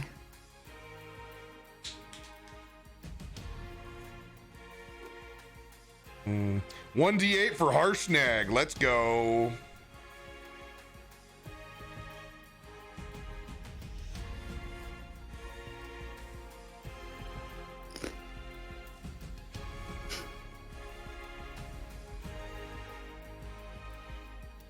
All right, Sin, I'm going to let you handle this giveaway while I go refill on wonderful New Belgian beer. Thank you, guys. Yeah, you guys are stuck with me. I have no words right now.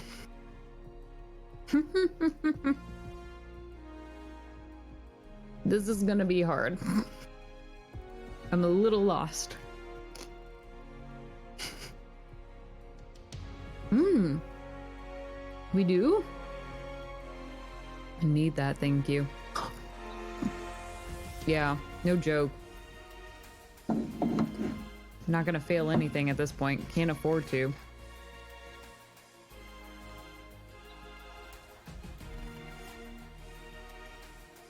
There's something special about the odd giant token. I don't know. I just thought maybe he was doing it for variety. You know, especially if like doing like gender or sex differences, that's how they do it. I don't know. Yeah, we're gonna make something work. I hope I don't disappoint, Demon. Here goes nothing, right? There, I gave you one piece of popcorn. Now go away. You gonna share that popcorn? You want some?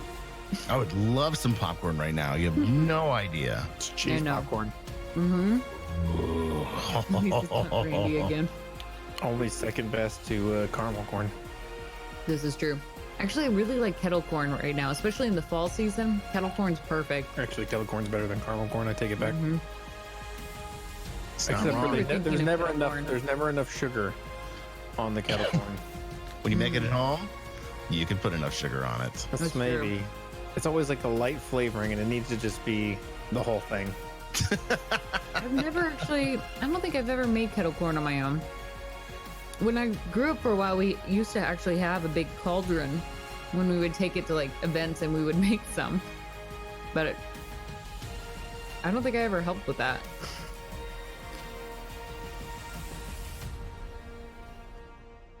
We're fucked here. Mm-hmm. We're all fucked. I'm trying to tell you to run and listen. I don't know if we can outrun her. Running is an option in D&D fights, guys. I thought about it, but I mean, I'm really hoping we're going to crack open Kaias. We're going to find the conch inside of her. That could be it. You think she ate it? Well, I mean, she's a stone giant. She could put shit inside of her, I guess. I mean, why not? She's got a stone shell on the outside of her. Hmm. If not, it's in her possession. I hope. Because, I mean, otherwise we're going to be fighting these 3 stone giants, I know. And then a cave full of. then a cave full of fucking bears, and then further up the mountain where there's more stone giants. We're going to genocide the stone giant race. Mm-hmm. Our music stopped. It did. I should call on Nightcock. Come help me. I got my stone cell. Did I get good reception in the mountains? Come Also, help us. okay.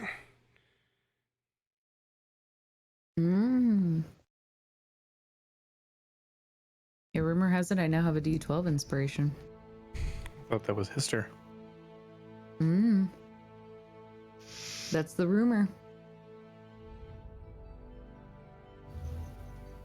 Nice. Oh yeah, we haven't forgot about Dante. I was going to bring that up when we sat back down and Cap got his footing under him, because Dante's got his attack next. Yes, Dante has his attack next. Sin, you got took care of the stream loots. Awesome, perfect. So while you guys were gone, I have implemented from a conversation that I had with Good Enough Tea. Hopefully, I'll be able to pull some kind of data into a widget that can show this, so I don't have to manually count it. But after they redeem the 20th card, there is going to be a positive effect for you guys. So right now there's an overall benefit from playing cards, something that gives back even when you hit a patch of bad luck like they have tonight where they've had a bunch of low rolls. A cumulative spent is going to grant something. So you could use it.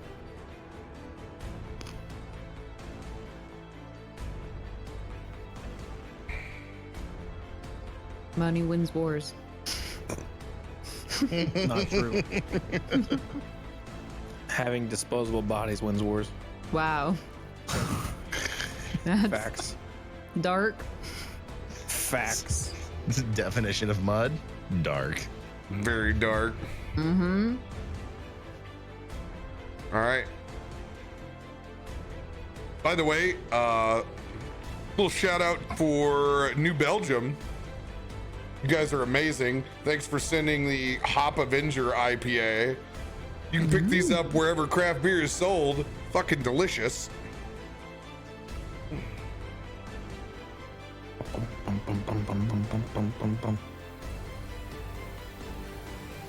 Daddy Krampus? Wrong campaign. Oh, I forgot about Krampus.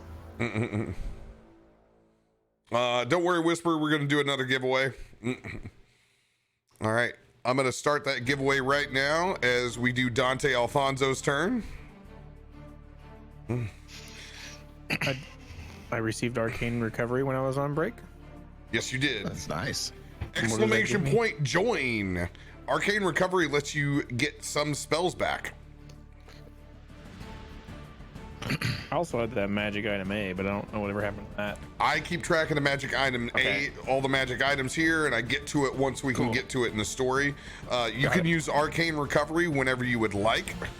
You can regain spell slots equal to half your class level, rounded up. when you use it. Which class? Gets an extra action and a D10 of inspiration. What if I'm a multi-class? You have to choose which one it goes into. All right, And they cannot be 6th level or higher. got it.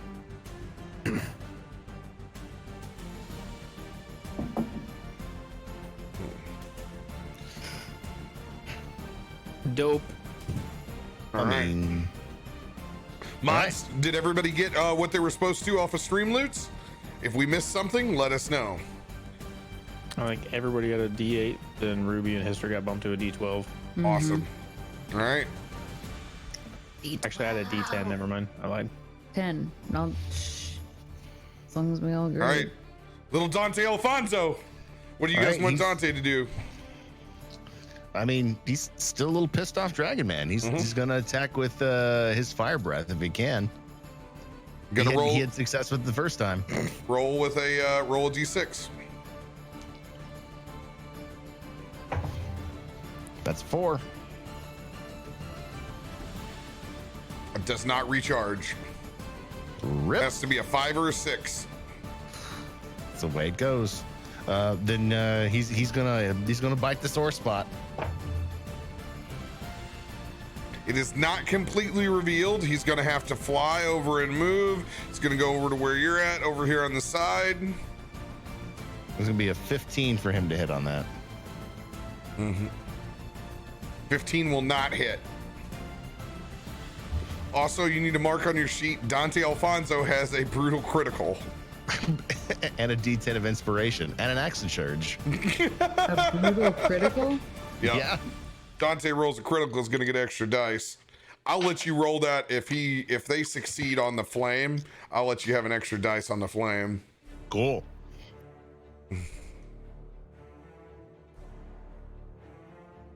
All right. Before Harshnag's turn, who would like to roll a 1d10 for the party? I love 10s. Rolling 10s. It's a weird thing to say. So I will. That is gonna be a 6. All I right. fucked it up.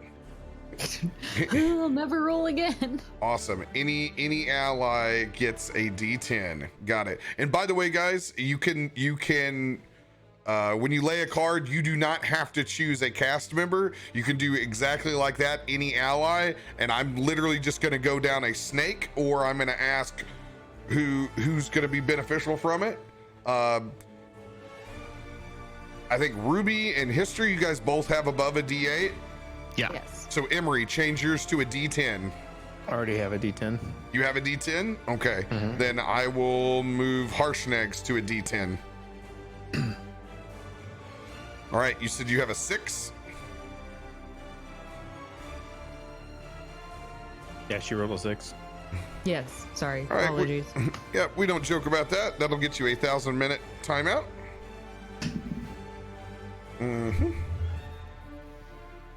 All right.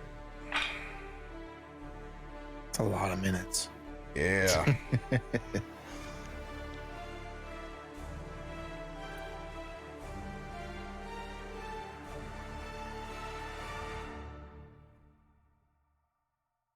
All right. You were fine.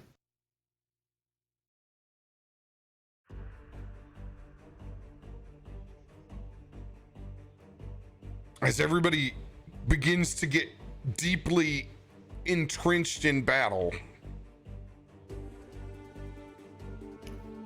you guys hear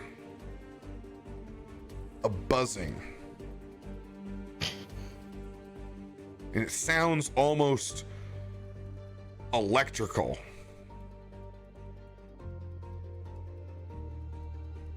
As you guys look up after hearing this noise, you can see Zephyros's tower up above. And at the very, very tip top, where there's a lightning rod, you can see it glowing with energy.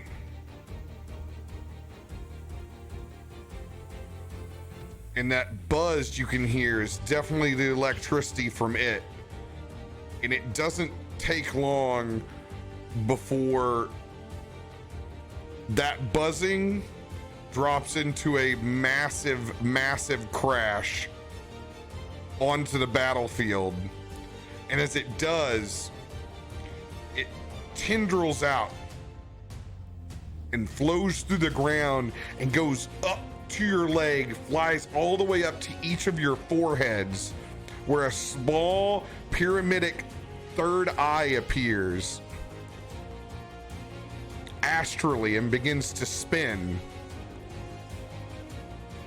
Everyone now has advantage on you have advantage on wisdom saving checks that rely no, actually they're on all. It's not just sight. You have advantage on all wisdom checks. Nice.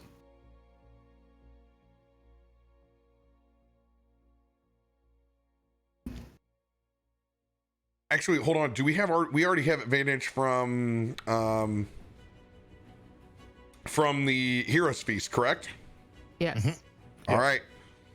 I'm going to alter these.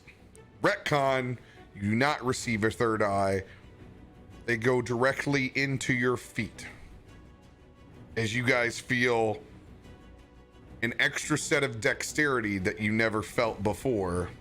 You guys now have advantage on dexterity saving throws.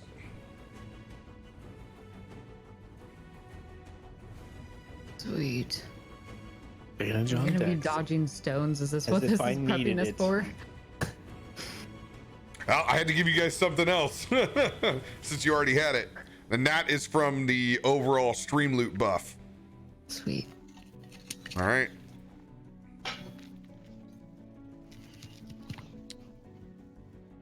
Anyone gets arcane recovery. All right. One cat already got that, so wouldn't it be you? You already got that too. I already have one. You just got one a minute ago, a while ago. Do I have one? Oh, okay. Sorry, I was in the middle of all this. Okay, so I have an arcane recovery. Then that's gonna go to Ruby. She's the next strongest spellcaster. Okay. Let's Arcane go. recovery. Let's go. Thank you. All right, we got some tools. Chat's rolling in hard for us tonight. Thank you. Thank you guys. Thank you. Thank you.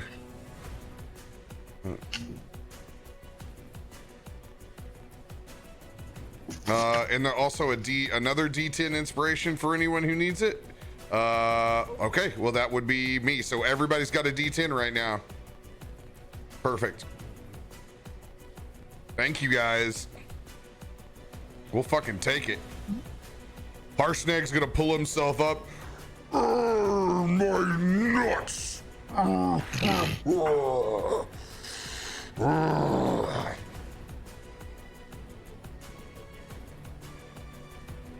Harshnag's gonna go in on that stone golem. Fuck that stone golem. That bowling ball just hit him in the nuts while he was laying on the ground. He's going in.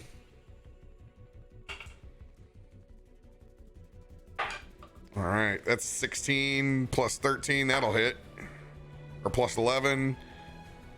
Those are both gonna hit. That's gonna do 42 points of slashing damage. Crush that fucking rock.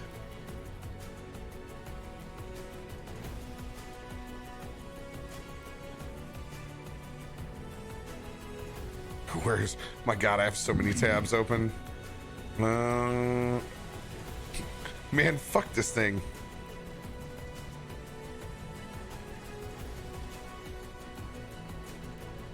Wow.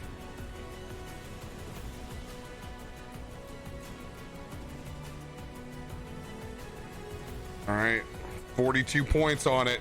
It's just hacking away at it. It carves a large cut into it, and this time you can see this does not have any flesh behind it. It is nothing but stone.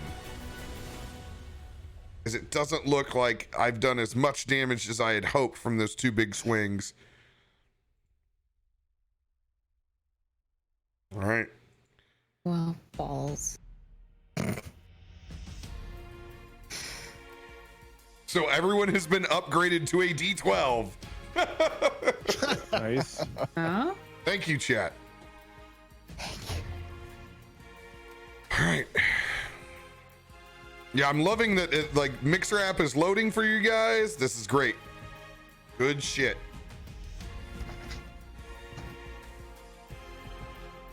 Cheeky baby. Oh.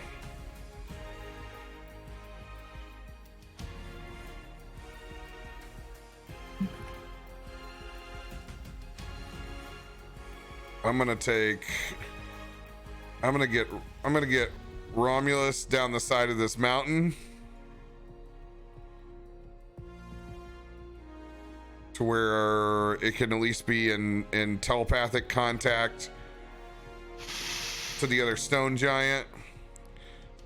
Remus, who has not charmed anything, is gonna go forward. Why not? Let's see what happens. Lay it on there.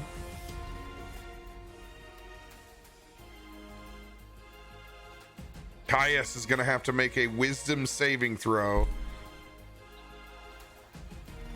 I'm gonna public roll this bad boy. It is a +6. Damn. +6 on a wisdom? Wait, what'd you say? Wisdom Yeah. saving throw. It's 12. Ooh.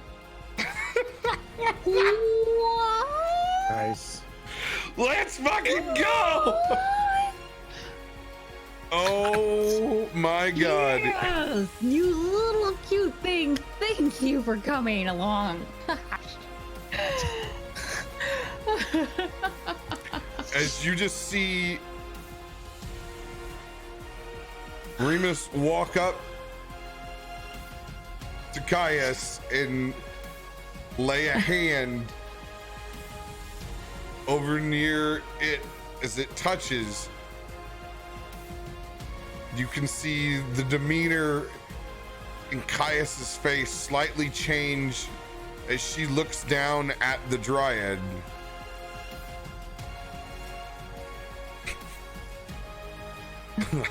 Hey. It's gonna be okay. Chikios not knowing that this would succeed at all. What the fuck would I? Found the 2 most impressive dryads over there. Oh my god. 2 angels. What do I fucking say? What do I say to this? Fucking queen of the mountain. What? Can we call for peace? Queen of the mountain. I would love to call for fucking peace, but we've gone and fucking hard in the paint. Is it too late? I don't think so. Well, You it can doesn't call matter. truce It now. It's doesn't not matter peace, what you but it's guys just a think. truce. It matters what Chikios thinks in this moment to tell this dryad. It's an opportunity. You only get 1 shot. It thinks the dryad is a trusted friend to be heeded and protected. Although the target isn't under the dryad's control, it takes the dryad's requests or actions in the most favorable way it can. Wait, trusted. Will it trust it with the conch? I trust you. I know you'll do your best. I mean, with 2 All right, stone giants. That's what I'm gonna do. Yeah. Yeah. Give us the conch. And we'll go away. All right. Pretty much. Give us the conch. We'll go away. Yeah, we're running. We'll leave on the cloud right above you. Bye bye. All right.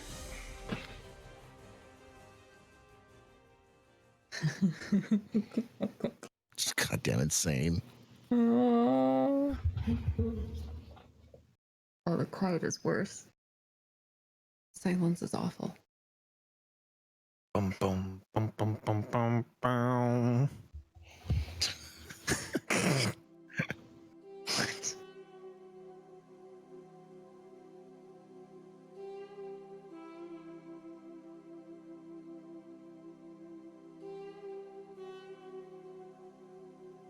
Caius.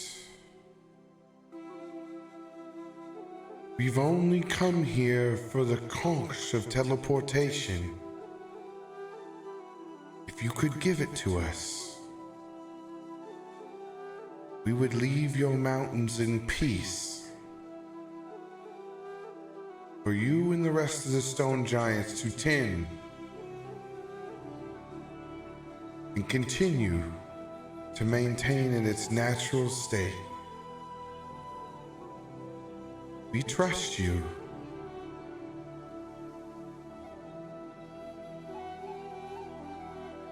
I'm gonna public roll it.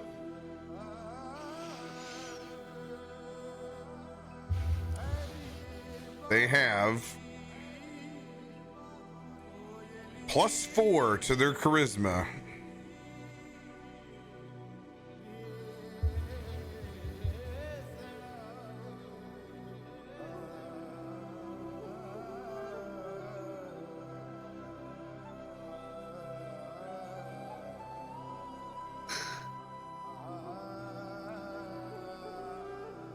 All right.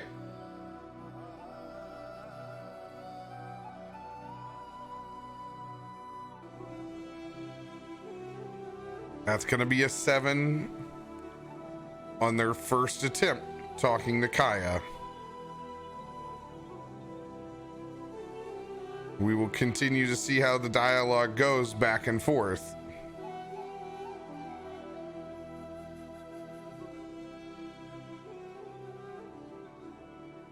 Well, this drastically changes Chikios' turn. I'm going to continue to actually hit. Nobody else has taken massive damage but Harshnag. I will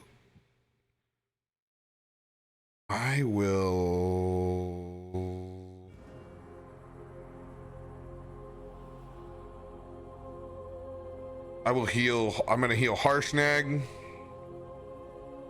I'm going to use Cure Wounds at level 3.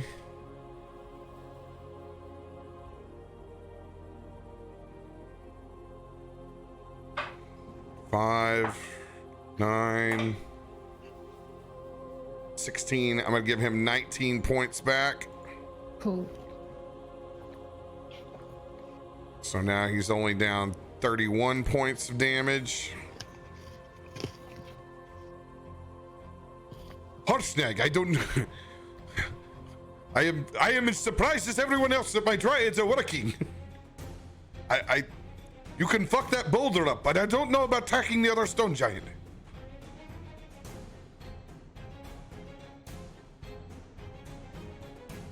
All right.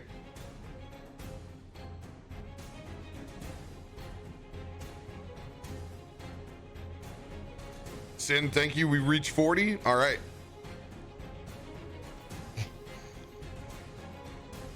That went quick. Jesus.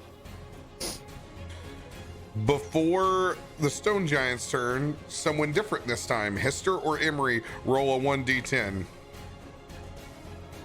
I got one if you don't. Go for it. 7.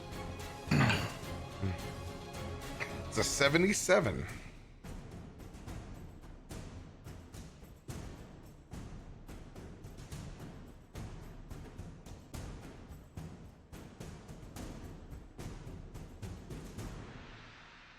All right.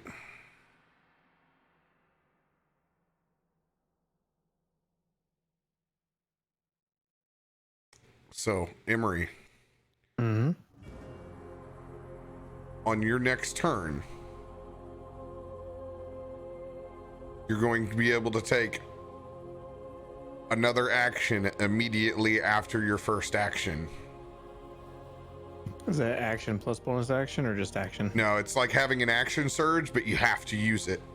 Okay, got it. As that electricity from Zephyros's tower has surged up the rest of your body, and you feel like the fucking Flash for a moment that you got more, so you can cast 2 spells in a round if you choose. All right. This giant is going to continue on its mission.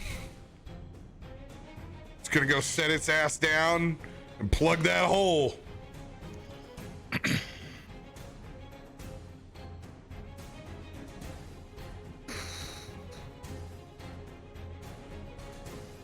All right.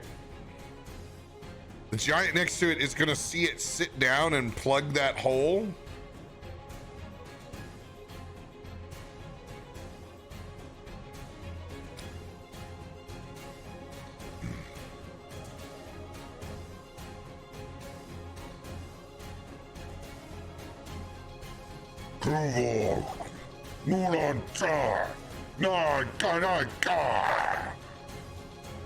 It's gonna start shaking the shit out of him while it's sitting there, and it's gonna pull back and slap the shit out of it. It's gonna have to make a wisdom saving throw.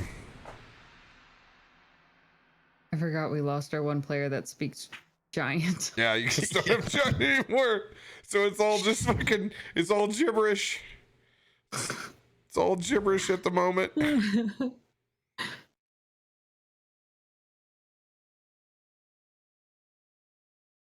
Don't worry, the music intentionally, I'm switching over to another point. And God, I have to hear myself think. oh god, oh the anxiety. Okay. All right, I'm gonna public roll this wisdom saving throw for this stone giant. It has a +4, and it needs to beat the dryad.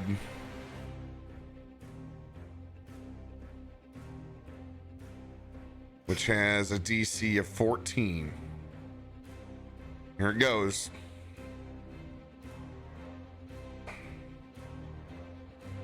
All right.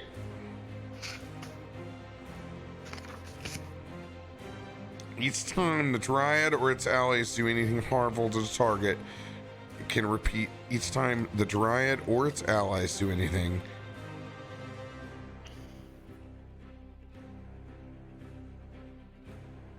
The effect lasts 24 hours or until the dryad dies or is on different planes. The target saving throw is successful. The target is immune to the dryad's Fey charm for the next 24 hours. Uh-oh. All right.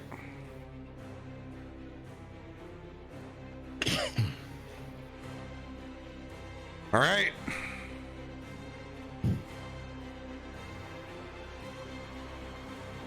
Here it is for all the marbles.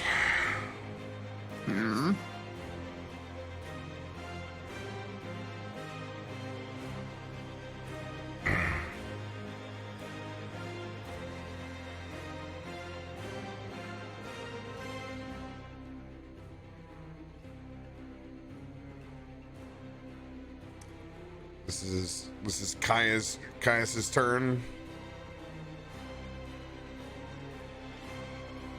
And just why, little one, should I give them the conch of teleportation to a race that has done so much damage to our land? How can I trust them? How can I trust you?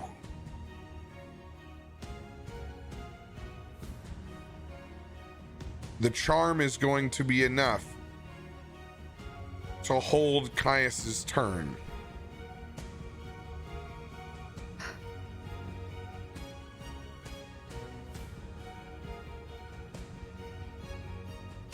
Stone Golem's turn. It's just a golem. It's going hard in the paint with Harshnag. I don't have to make some crazy existential crisis of talking to myself with 3 characters on this one. guys are giving me a workout on this.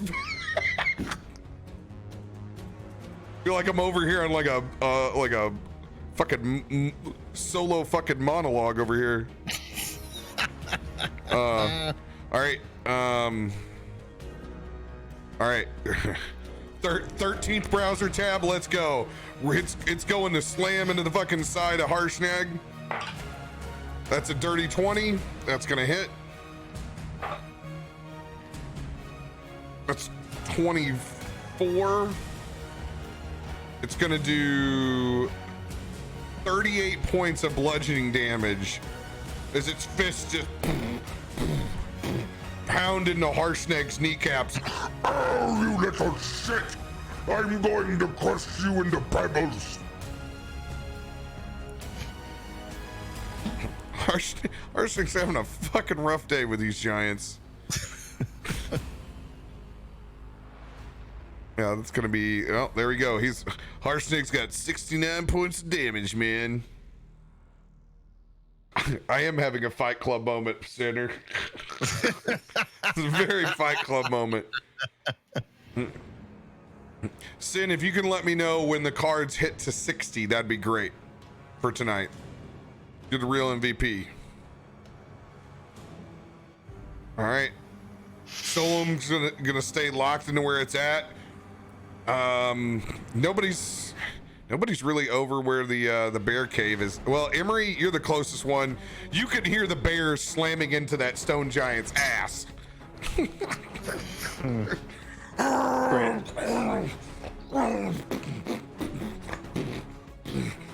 Never thought I'd get to say that. All right, Ruby Shore, it is your turn.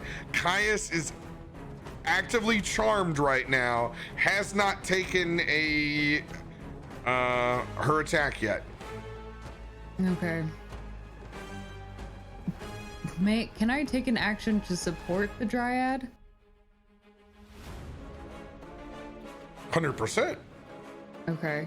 Is that just through words to support? Whatever creatively you can come up with, you tell me and you're rolling. Okay. All right. I'm gonna take a real here.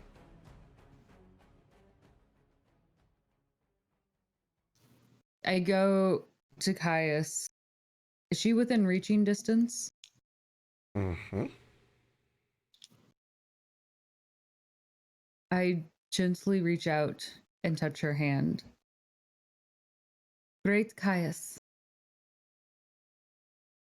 We respect what you're doing, and we certainly do not mean you any harm. You're powerful, and I admire that. But we both know that if we continue this fight, it'll only destroy your home more. So, if you kiss the conch, we work to restore balance, so there is no more warring. Then your home will truly be at peace, and we will be gone. I cast Cure Wounds at the first level. Just ever so slight, as I have that connection with her. Take this as an indication. My fight is not with you,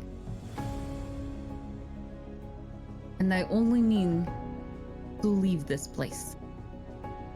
But I cannot go empty-handed.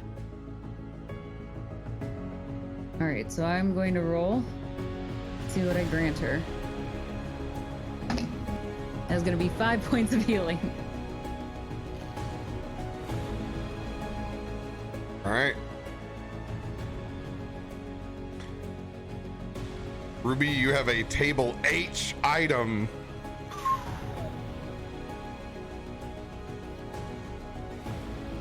Fucking crazy. Harshnag has protection. Got it. Thank you guys. Oh, Hister's got a G. Ain't nothing but a G thing, baby.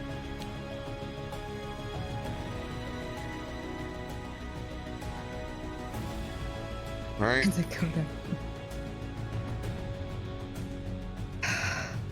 All right. That is your turn. I want you to roll a persuasion with advantage. Excellent. Oh, persuasion. Let's roll. Okay. That is going to be a 29. I'm ever so charming. Emery's got an A. Silverleaf, what platform are you using? Well, if they can't hear it, let's see.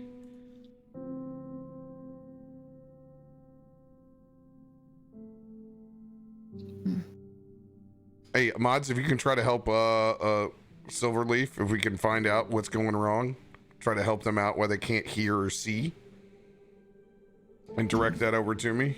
Emery's got another A.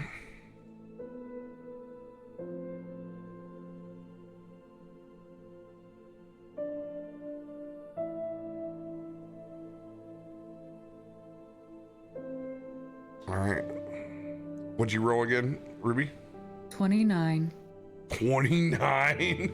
Oh. I've got a plus 11. Suck it. All right. All right.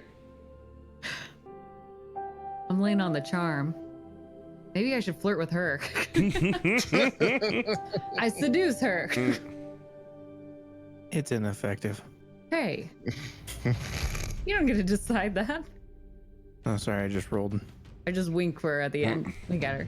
I'm not very good at winking, but. Emery, you have the charger. Mm. All right. Emery, it is your turn. I'm a little confused why everyone's being nice to the enemy now over here, so but everyone else is seeming not to attack right now, so I'm gonna hold my action, not trusting the giants. I'm gonna hold my action in case Caius does anything, or if the golem, either one. If there's an attack from this direction over here, I'm gonna use that shadow blade I already got, plus a green flame blade attack. Gotcha. All right. I'm holding all that. Since Fortman just rolled a nat 20 on Emery's number 2 ale, we're just gonna call that a social. Everybody in the community can have a social with us. Cheers. Cheers. Oh, that's terrible. That's like the bottom of the glass. That's all whiskey. Just the way Emery likes his number 2. All right.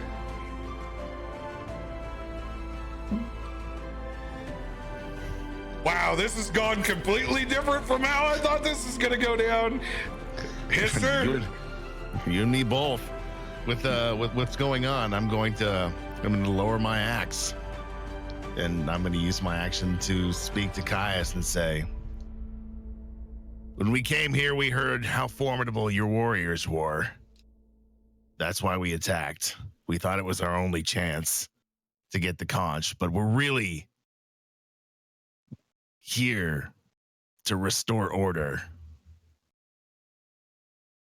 If you can help us, we will leave and not cause any further destruction and help bring peace to your mountain. Roll a persuasion check with advantage.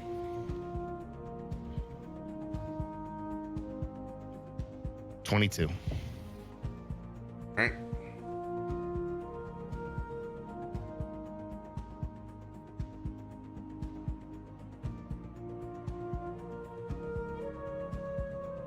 I'm going to heal Dante. Little one. Dante's not taking any damage. No. I just want him right by me. Oh, you're gonna heal. I'm sorry, you're gonna heal him. I'm sorry. Yeah, I heard. I had D&D heal. You said heal, and I heard heal. Yeah. Heal him.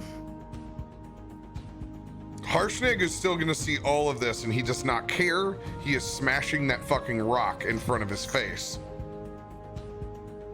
Just hit him in the fucking nuts. And it's a golem, and he doesn't give a shit. Because he knows that it's fucking not a sentient fucking being. Trash toy.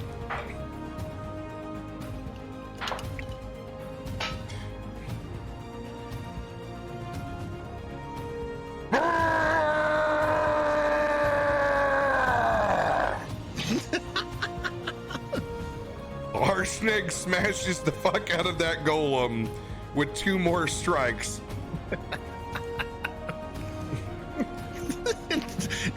Feel better?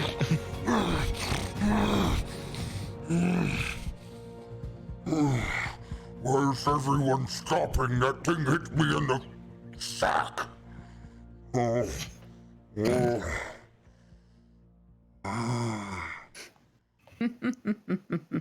Okay. Harshnag's just gonna take in the scene. All right. Will be the end of his turn.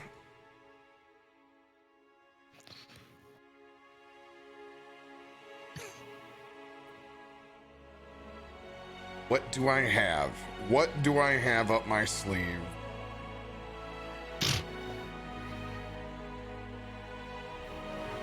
Chikios' turn. Oh shit. Dropping an H-bomb.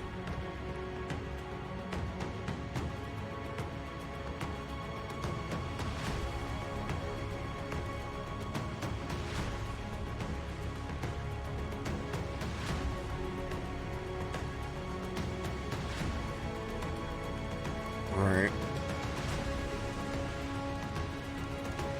I know I have something that I've never used before.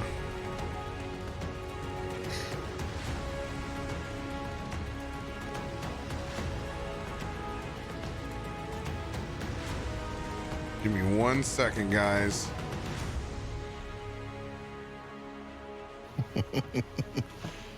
I mean, you have 18 character tabs open. It's understandable. Yeah, that's a bit.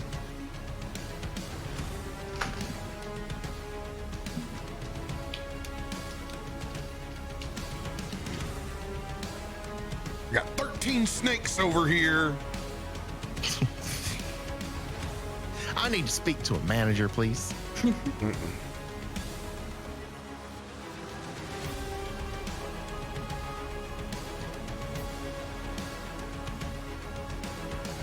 Ooh.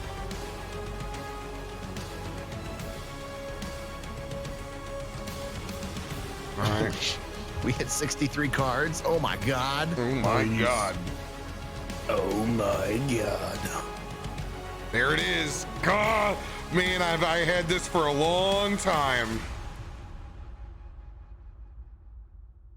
All right. When I cast this, 100-foot radius.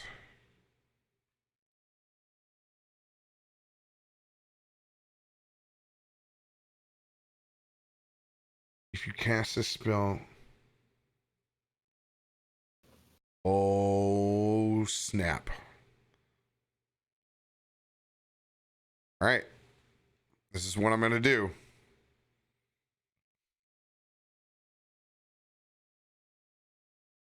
This is what I'm going to do.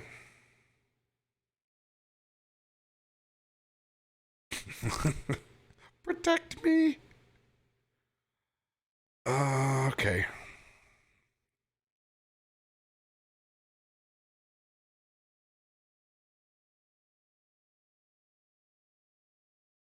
It's fucking nuts. All right. Chikios is going to walk over.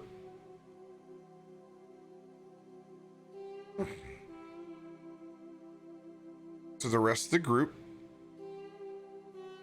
to where in between where Emery, Hister, and the Dryad is, Romulus.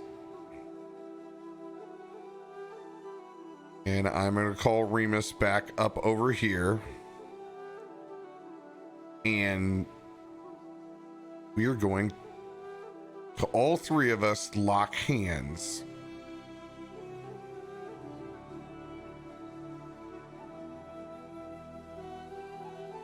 And I'm going to look back over to you, Ruby and Hister. And I'm going to look down over at Emery that's looking up, and Harshnag, and even over at little Dante Alfonso.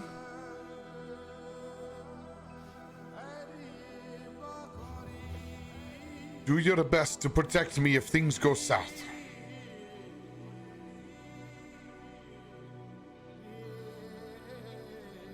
And as I lock hands with both of those dryads, I am going to begin the 8-hour spell of plant growth.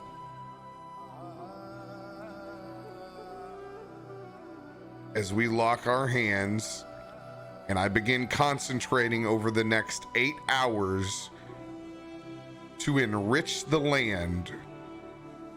All plants in a half-mile radius centered on a point within range become enriched for a year. The plants will yield twice the amount of food if harvested, or will grow twice as tall and strong.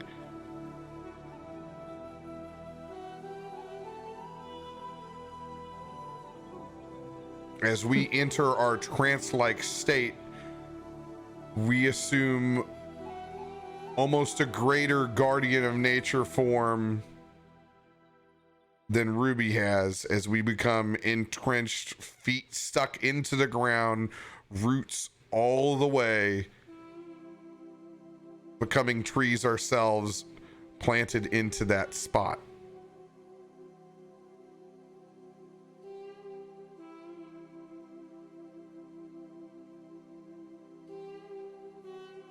That'll be the end of Chikios's turn.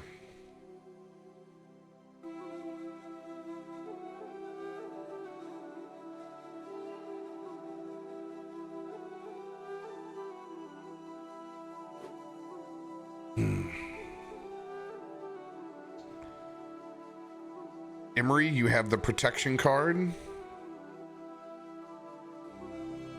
Has anyone used their D12 inspiration up? Not yet. Not yet.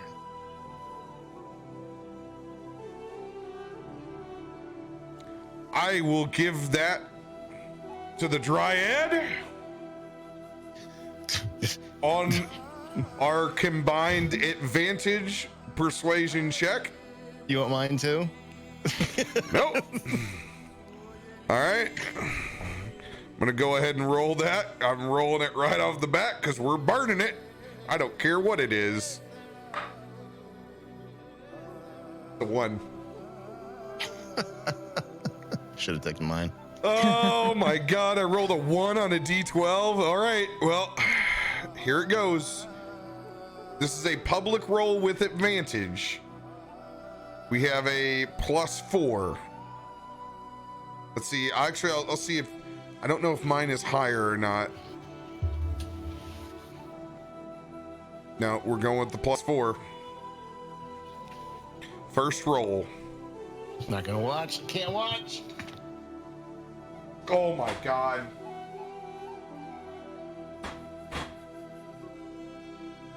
All right. All right. That first roll was a 6.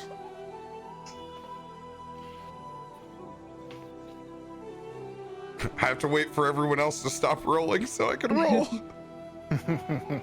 Here it comes. Oh my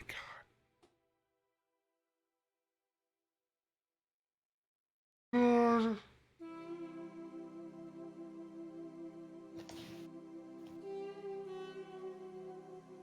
Oh my God.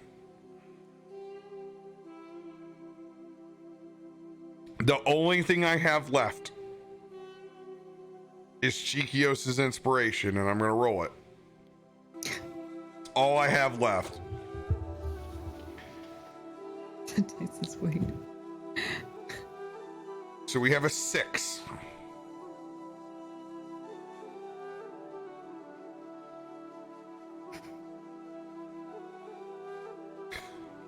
Not my birthstone bowstone. Don't fuck me.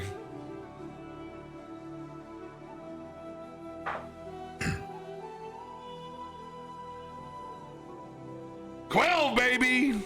Okay. Yes! We'll Nice. take it. All right. Oh my god.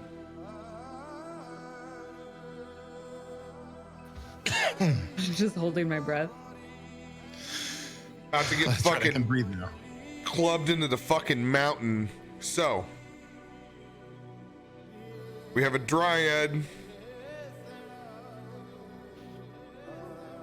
with a 5, Chikios with an 18,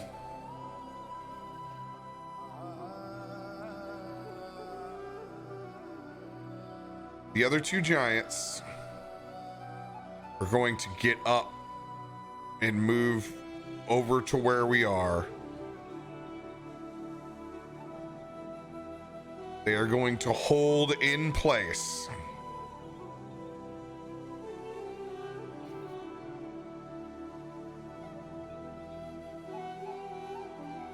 What happens to the bears when that guy gets up? It's not their turn. Not their turn. But there's still your fog. Okay.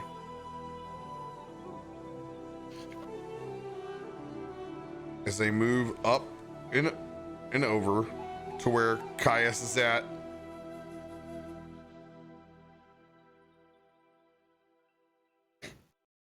She's going to lean down and look over at the tree that has been formed between both Dryads and Chikios.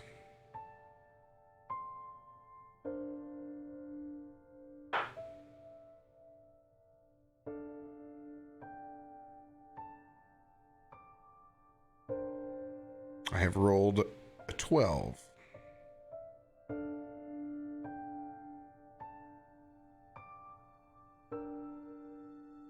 I need to add her.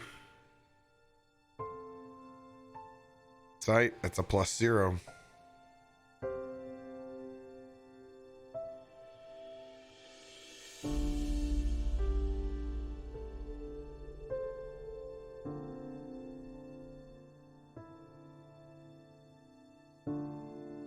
If what your friends say is true, and you're here to bring resolution to the ordering and restore this mountain from what man has created,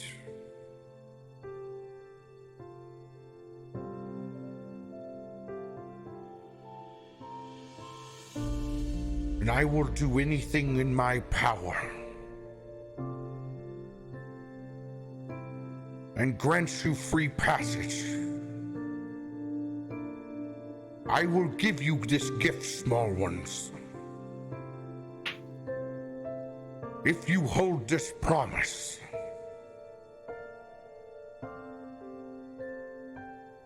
the mountain would never forget. For my dying days.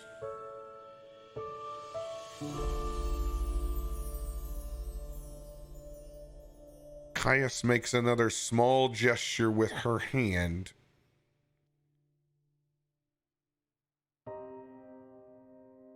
Over to the mountain where she pulled out her massive club.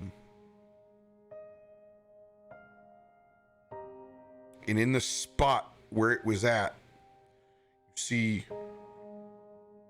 a small pedestal begin to rise up out of the mountain.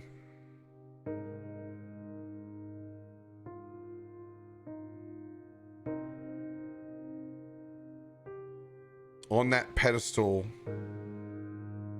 you can see numerous items.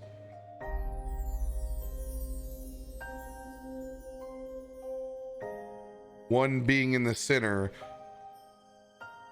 looks very much like a half of a conch shell.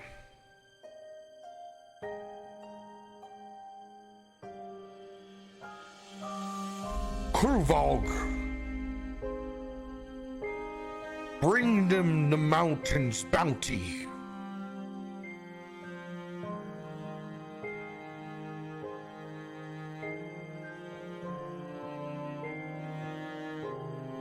As Kluvog steps over and begins to sift oh so carefully the mountain's bounty into his hand, walking carefully back over to the rest of the group, opening it wide. At this point, Emery, you've had enough time to come and stand up with the rest of the group.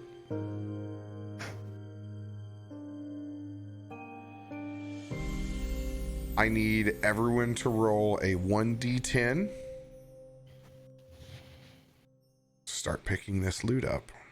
When you get your number, just hold it. Emery, I need you to roll twice. Ruby, I need you to roll twice.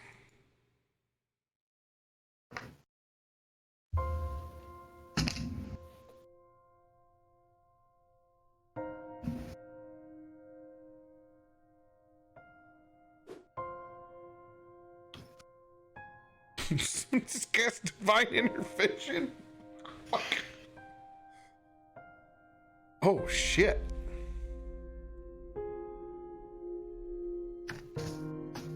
Well, we'll get to that.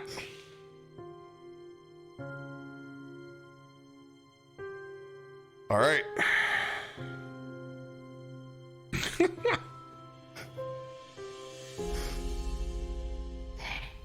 All right. Let me get to the 800th tab over here.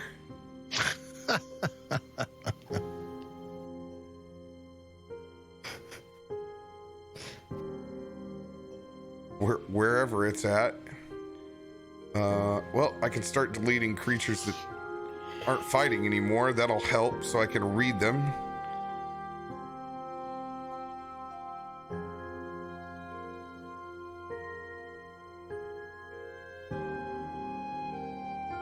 All right. Give me 1 second as I pull up this treasure tab.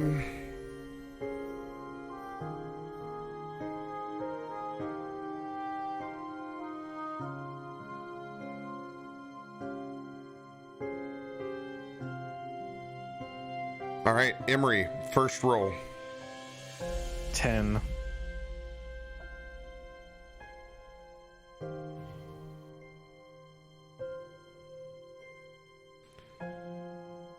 As you begin to look through that giant's hand, you pick up 750 gold pieces. As you begin to just stack on racks with one of your magic item table A's. Fort cannot roll anything less than a 19. What kind of magic is this? Roll another D10. It was also a 10. It was also a 10? Mm-hmm. All right. You pick up let's see.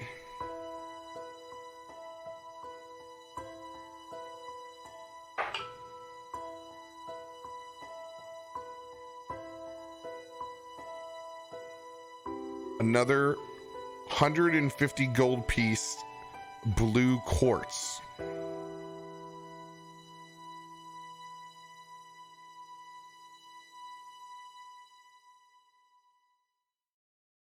All right.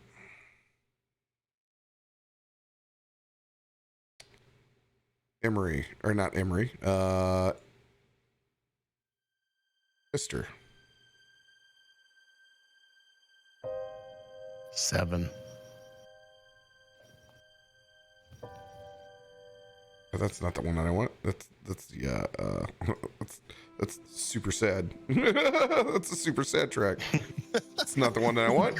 What The are you gold was getting? poisoned and you all died. Die. Dead child. Oh my god. Oh, sad music. Sorry. Kaya sacrifices her own children to give you gold. Take them. I don't want them. I've got enough. Thank you. So true. Oh god, you're on G. Oh shit, this is a big one. This is a big one. It's just a wooden pickle. It's never just a wooden pickle. Even the wooden pickle wasn't just a wooden pickle.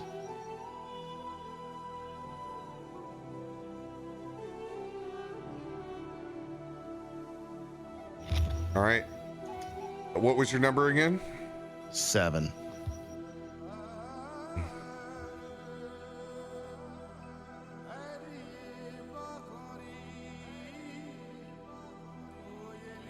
You pick up a small ring, Hister.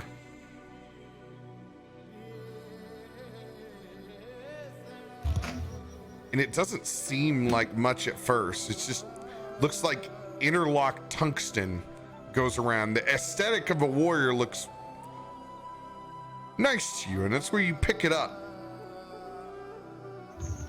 And it's thick and fat enough for like, yeah, I could actually get this on my finger. Okay, Fort Man has officially broke the fucking die. I have. Jesus. He cannot roll wrong. Remember this when you go on a stretch. I have 2 arcane recoveries now. Holy shnikes. You have so much power. Hister, you have a ring of free action. Write that down. You'll be able to add this to your sheet. While you wear this ring, difficult terrain does not cost you extra movement. In addition, magic can neither reduce your speed nor cause you to be paralyzed or restrained. Yeehaw. Dang. I'm gonna look at it and I'm gonna try and put it on my ring finger on my left hand, and for a second kind of laugh because it's not there. I'm just gonna tuck it on the ring finger on my right hand. Mm-hmm.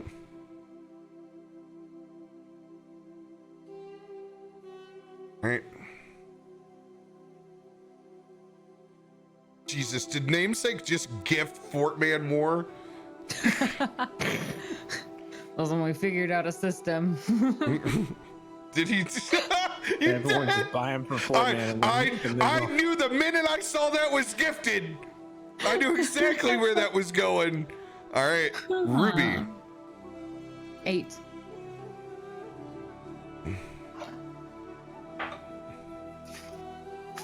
All right, this is a magic table A for you.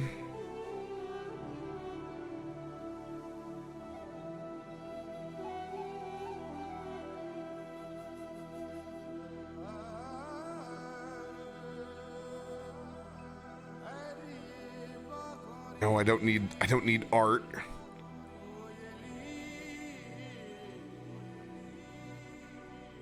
All right. I don't need the properties. Come on. You said 8, correct? Correct.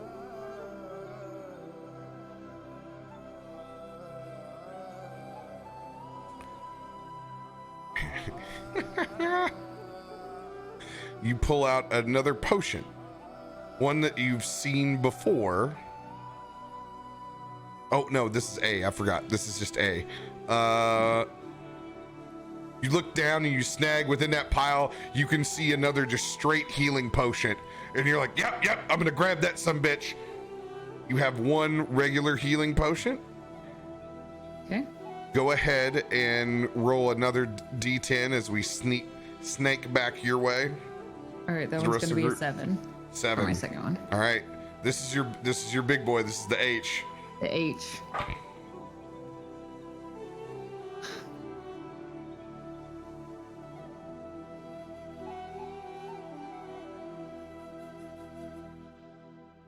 You said 7, correct? Correct. Oh God. I like that answer. I think. Is this because it's dangerous in my hands? Always. Only always. It's a fork. I love forks. Forky! I've always wanted him.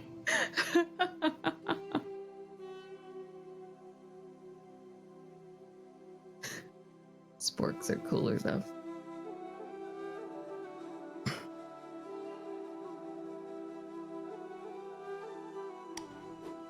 You see, Dante gets an A. Dante gets a steak.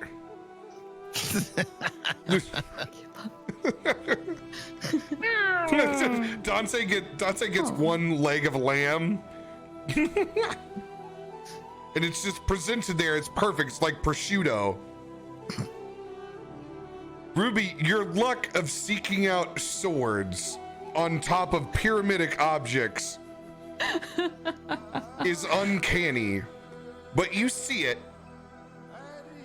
and you can't deny that you see this gorgeous looking scimitar.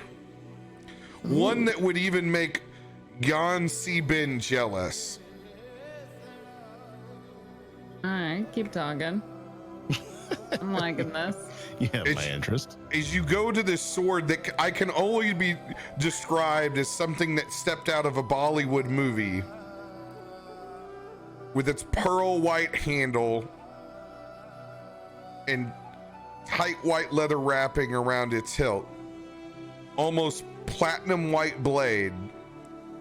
You can use a bonus action to toss this magic sword into the air and speak the command word.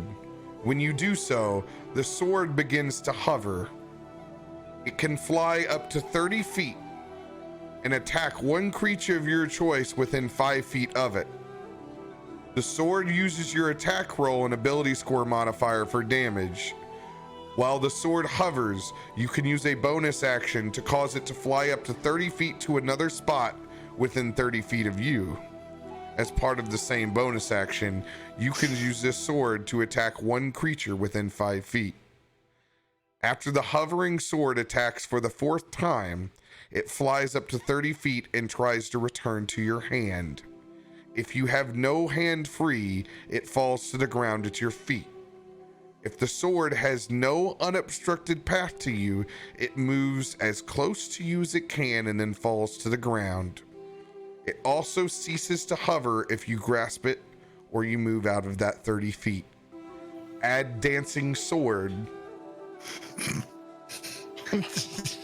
You're gonna have to your list. Sword. So, this whole bonus. She doesn't have to write it down. All she has to write down is dancing sword. I'm just reciting it so you guys know what cool ass item that you just got her. Holy crap. It is not a homebrewed one. This is one of them in D&D. When I gasp, it's because it's literally perfect for her class. It's like her getting a god roll for her bard class. Oh, this is But does it have perfect. dragon This is fly? perfect just for me. It's literally made for that class. This is just tailored. The fates have looked upon me and smiled. All right. History rolled his G. That would be, I think that is it. I think that's it. I think that is it for loot. Oh my god. Nothing else came in while I was trying to do anything. Dante has his shank, his table A. Yeah, if you want, let's see here. I'll roll for Dante. I don't think Dante can get anything he necessarily can use off table A. I mean, again, he could swallow a potion or something. This is true. I mean, Dante is intelligent. He's gonna be learning very quick, and I'm gonna have another character that I have to play that can speak English. I just need you to go. Not for much longer, dude. He's the fucking red dragon. I'm gonna have to come up with Dante's voice. Great. I'll do that for you. No, it's my. I love doing it. It's my cross to bear. It's why I like to DM. Yeah, that guy, he's Jesus again. The guy is Jesus. All right. Dante.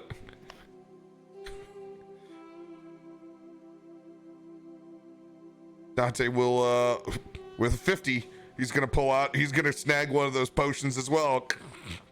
Mark it down. Dante now has a potion of healing with a 50. Oh, so good. All right.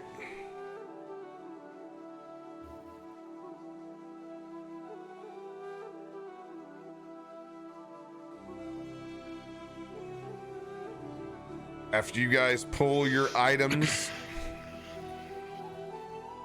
from Trulog's hand, the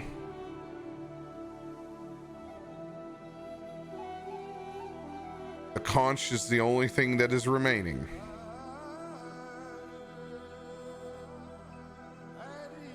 I can't step forward. I'm a fucking tree. The scene is Aren't we all yours. kind of rooted into it? No, I'm the only one. It's just me and the dryads have become one big ass fucking tree right now. Everybody else, you're free. I'll go up and take it.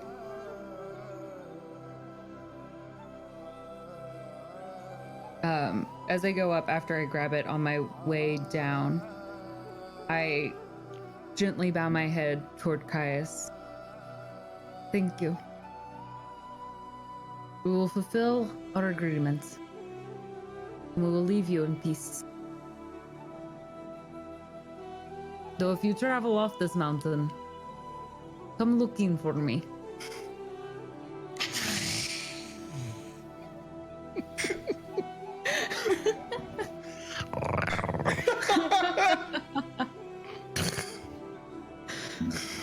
Macking on a stone giant.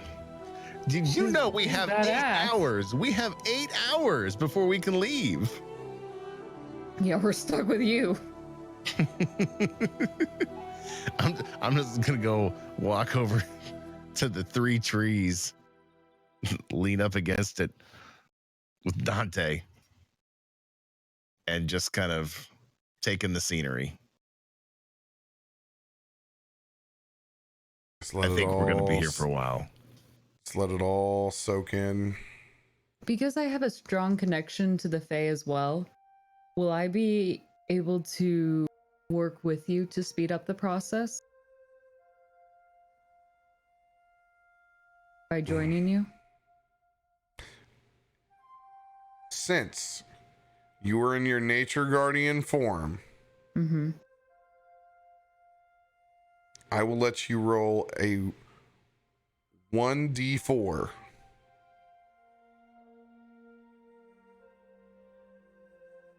To speed it up X amount of hours. 2 hours.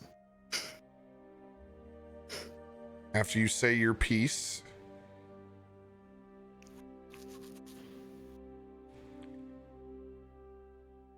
you grab what's left of the tree form of Remus's hand and you sink in to that world tree and begin to help us concentrate on restoring the land. Are we like meditating? Totally. We're getting real hippy dippy. Gross.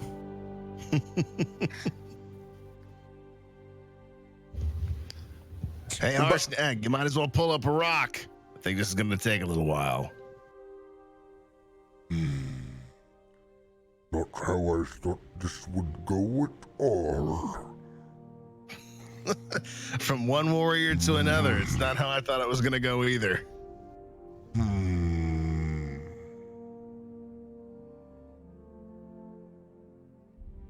I think it's best if I shut my mouth for a minute, Mr. Hester.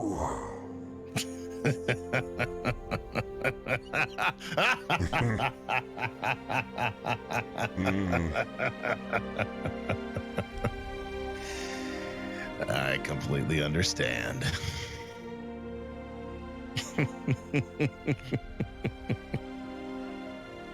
I'm just gonna watch the trees start popping up around the mountain. Just this shit-eating grin on my face. And you notice the stone giants do not talk to the rest of you. They simply get back up and migrate back into their places where they were before.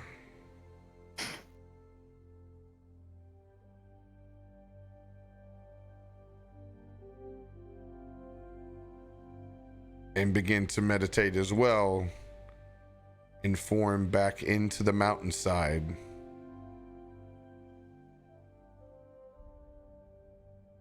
You guys can hear the sound of some very, very confused bears.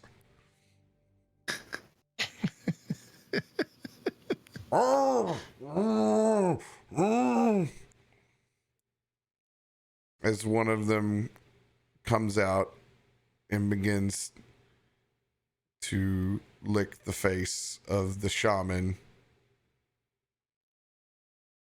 that lays down as they all go out.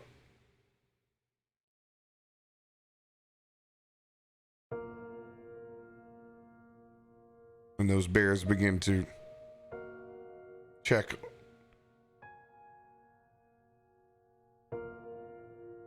on their caretakers that are laying down in the valley below.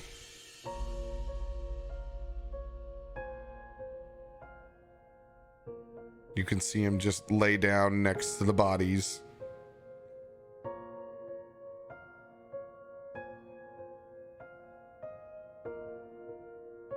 And stay there.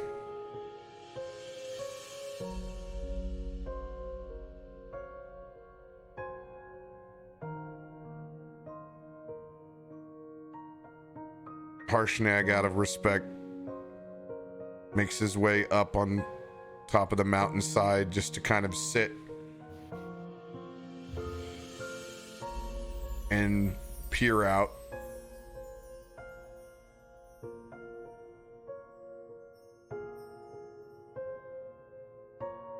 Esther, Imri, and Harshnag,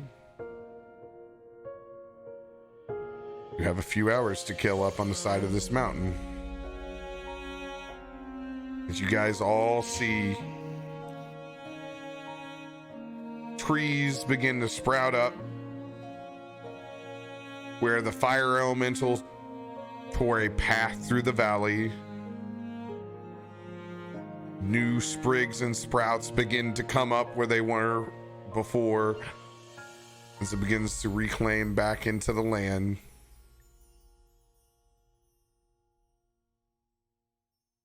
You can begin to see trees sprout up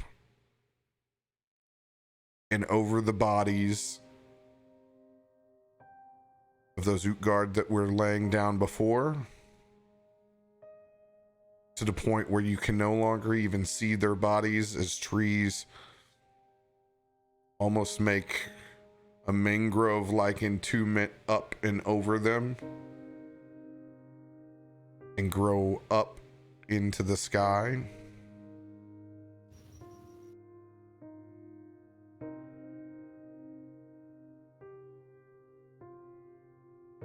The same where the rock was at, you can almost see what looks like a large patch of good berries. Thorns and bountiful, completely covers up and over what was left of that mangled bird. As you guys look out, as that sun is just coming down the side of the mountain.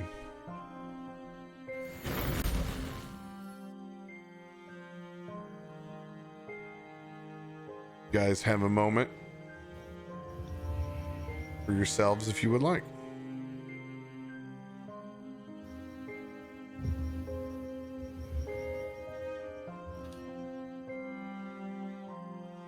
Well, I'm gonna kind of make my way just over towards Harshnag, and I'm gonna kind of climb. Obviously, much harder for me to climb over on these rocks with him, but I'm gonna make my way over since they are communing with nature.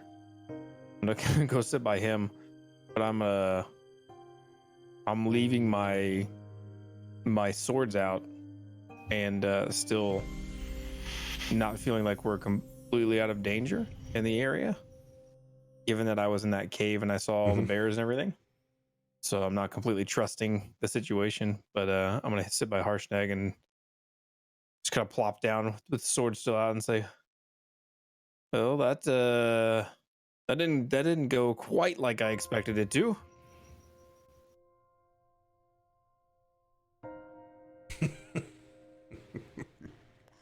You and me both.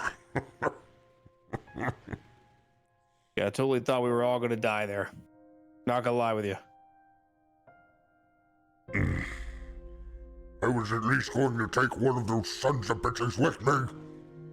Yeah, I saw that. That stone golem really smacked you right in the nuts. Fuck that stone golem, Emery.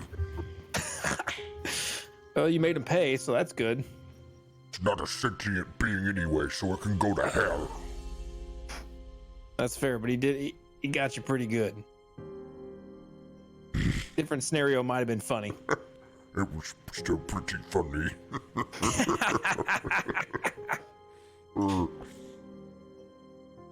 That cave over there is full of fucking bears, by the way. I can see we did a number on their masters down there.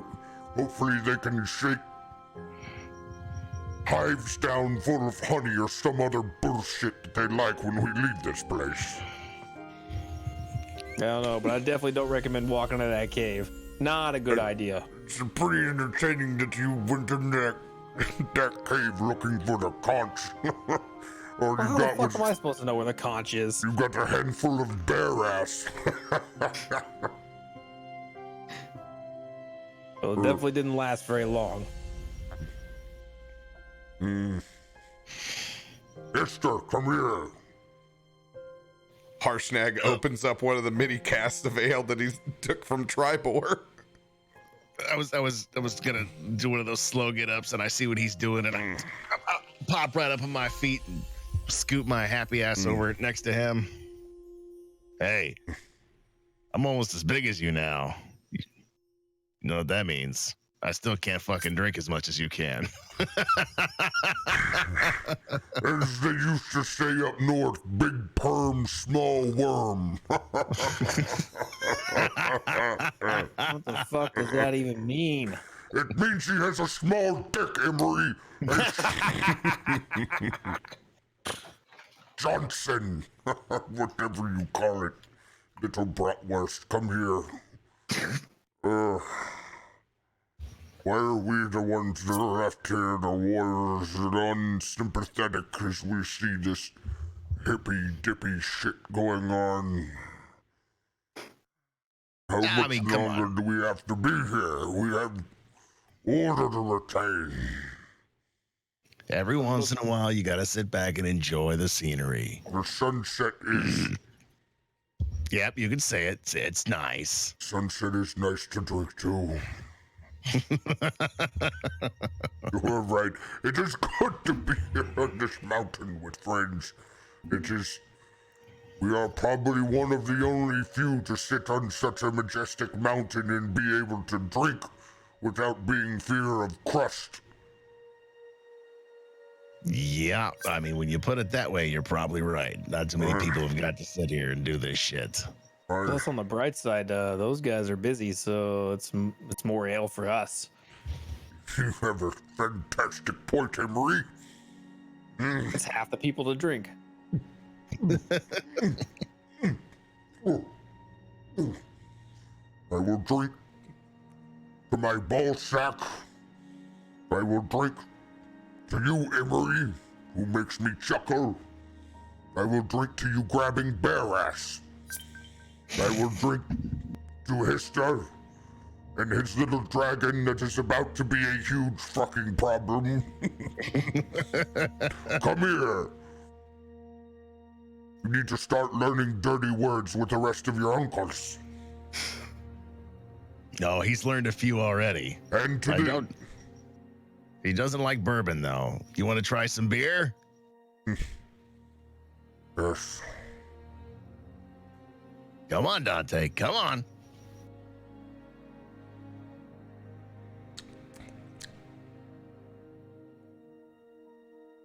Beer. What the fuck? Did you Yeah, that's just not creepy at all. Did you just say beer? Beer. Slap my hand into Harshnag. Baby boy said his first words. He said beer. God help us all. Good job. You're raising an alcoholic. You just may be a Faust yet. Say it again. Beer. Oh, look at it. He's so Beer. cute. Give him some more beer. Like beer.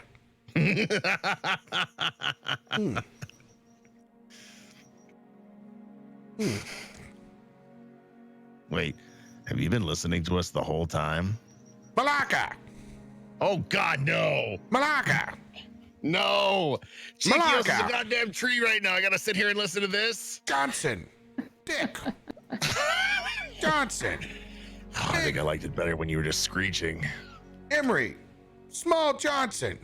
I like beer. Nope, I definitely like the talking Dante the best. I like beer. Yes, you do. Dante begins to enjoy himself, busting about half of that cask open.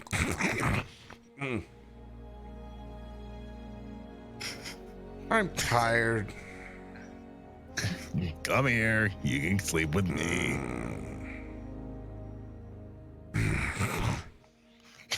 Jesus, he got big.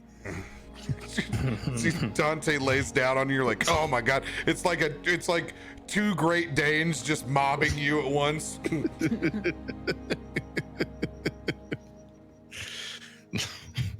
know he's going to be smarter than you in a handful of days. Just it's the same story with my kids. By the time they could walk, they knew more than I did. But again, I'm just a goddamn soldier. Maybe he'll be raised to be the one red dragon that isn't a huge asshole. I hope so. I've already got one of those.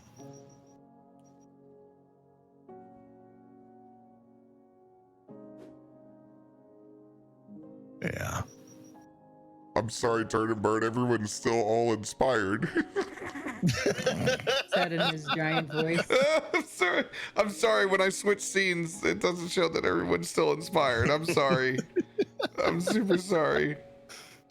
Yeah, everybody's still. Well, actually, no. I mean, I got mine. I got mine still have back. mine. Yeah, Chikio says a 1d6 now. I think I still have my 1d12. Yeah. Shit got crazy there for a minute. I didn't see the light bulbs. I'm sorry. It's a lot. It's a lot for me to do at the moment. I switched scenes. They're on the other one.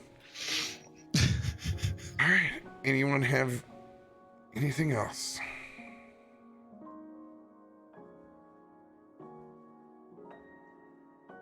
I kind of peek one eye open.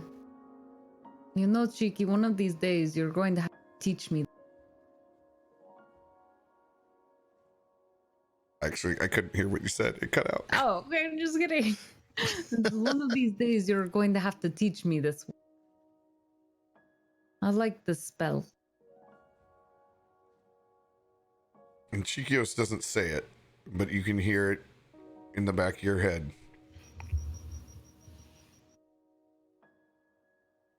You're right. One of these days. Now get out of my head. I am sorry that I am always on everyone's mind. I don't know this trick. And over the course of the next 6 hours, as the rest of the group drinks ale and Dante takes a nap,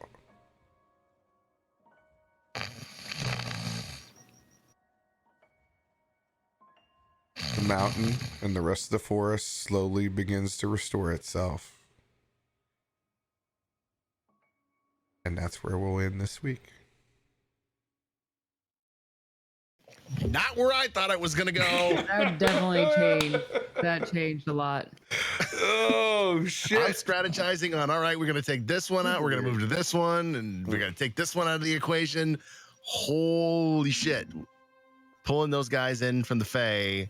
What a trick. I know, that got really lucky. I had one up my sleeve and I thought, maybe. We had to get lucky. They had +4s. I thought, maybe one of them. But to get Caius. And then you guys used whatever you guys had left. You guys did well. That's D&D. Boom. Improvising what you around. got. Using a fog spell to disorientate and block some bears busting out of a fucking den and clogging it with a stone giant's ass. 100 in there. stream loots cards. Oh my god. That's gonna be a record. Whoa. I haven't been keeping track, but that's a metric fuck ton. That was wild, man. Good job. What a way to fight to the point of diplomacy.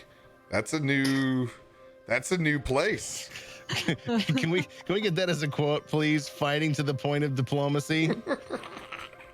Jesus, what a great fucking community outpour, man. I know. For all those inspirations, all those things coming in. That was more clutch than you'd believe. It's really nice to see that you guys are just as worried as we were.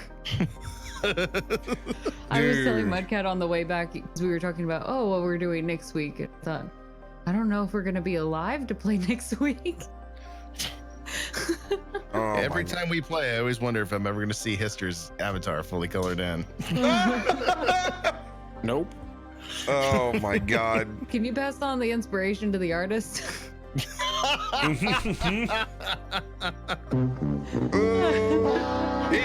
the best he can. Hi. I was really I know. You can't rush art. I was really worried for someone to get smashed by that mountain of a club. That weapon. I was kind of thinking it might have been me or Harsnag. And you had one of the most you had a enemy that was, I don't know, justified, altruistic in its beliefs. It wasn't like, I'm not trying to take over the world. I'm just trying to purge this mountain. That was going to be really how do you ask it for anything other than using the most magic you can and then offering something,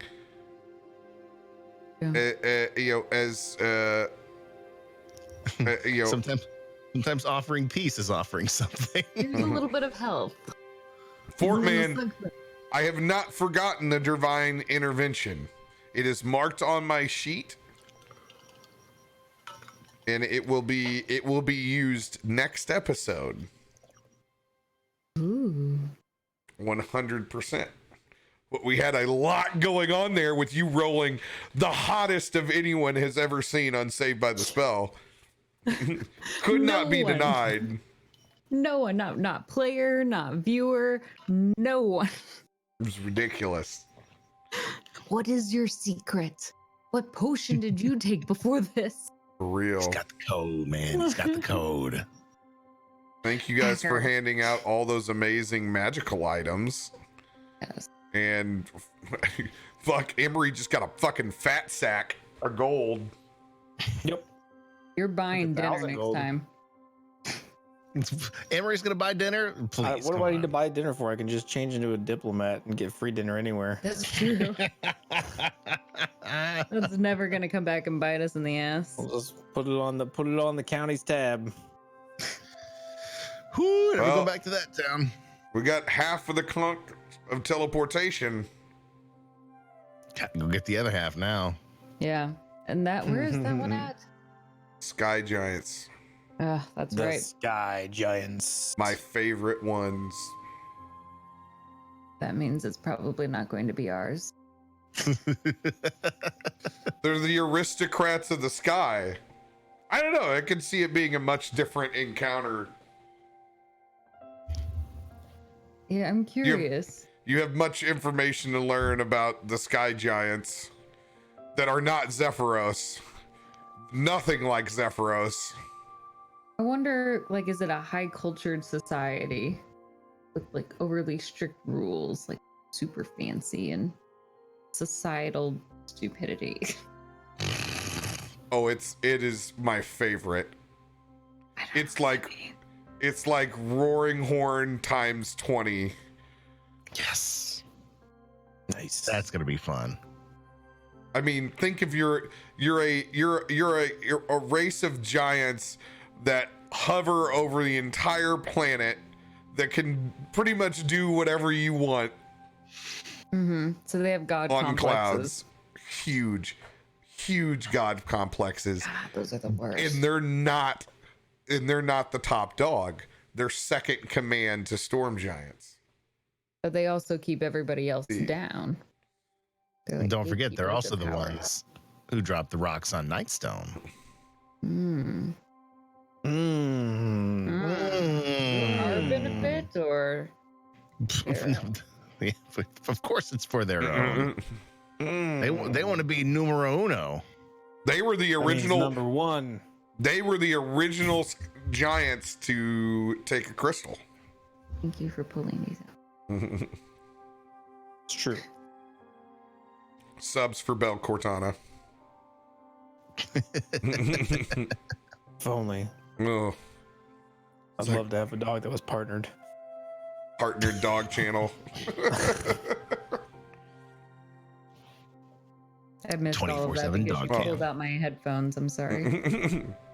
Well, we got 10 more minutes over here. Anybody have any questions for, because we had a ton of new people join us tonight. A lot of people stuck and hung out from the Channel 1 Plus that we had. Anybody have any questions we can answer before 2:30? We'll hang out with you for a little bit more on stay for a spell. Little Q&A time. Yeah. An AMA with limitations. I'll answer nothing. Portman finally got a chance to catch a good amount of the show. Yeah, I just happened to roll everything, but 18's above. Feels real good, doesn't It it? was crazy. How many 20s in a row? It was like 2 or 3? Like that was sick. Probability 3 20s in a row. That's insane. Finally, probability roared its head and delivered something really cool. So Flocka, yeah, YouTube's going to be a great place to check out the backstories on everybody. We're working on getting a little TLDR put together to help people jumpstart into what they are. But in the short of it, Ruby's a tabaxi, Chikios is a satyr, Emery is a changeling that can morph into anything, but generally takes the form of a dad bod-ish bartender. Hister Faust is what color dragonborn? You're gold? Gold. Yeah. Gold dragonborn. Golden dragonborn paladin. Mm. And we're all just a bunch of misfits that have come together because we have nothing else better to do than try to save the world. Ooh. Is it Isn't hard that the to stay in ultimate thing to character do? for all the cast?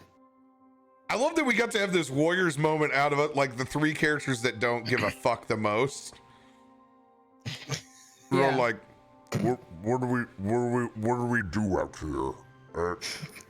I don't. everyone else is doing something caring and positive, and I think I just want to get drunk. What do warriors do? Yeah. Fight, fucking drink. Yeah. Oh, no, there's no one to fight, so I guess we gotta Drink. Drink. You see, Hister, Emery, and Not a lot Dante. else to do on a mountain. Dante, you need to listen to this. If it flies, floats, or fucks, you need to rent it. What a rule that is. This is how Horsenag lives his life. That's why you probably spend a lot of time alone. Have the same philosophy. It's a shitty life. Got a point. We actually got a question, by the way. Yes. Good enough. Good enough posted one for us. Is it hard to stay in character? Throwing it out to anyone. Sometimes. It could totally be hard to stay in character sometimes. For me, it is. Especially when Ruby does something that I personally would not do. Then it's not so much hard to like do the voice and her mannerisms. The harder part is making sure that I stay in the mindset of what Ruby would do in her motivation and not necessarily what I think is the smartest choice or the most strategic choice.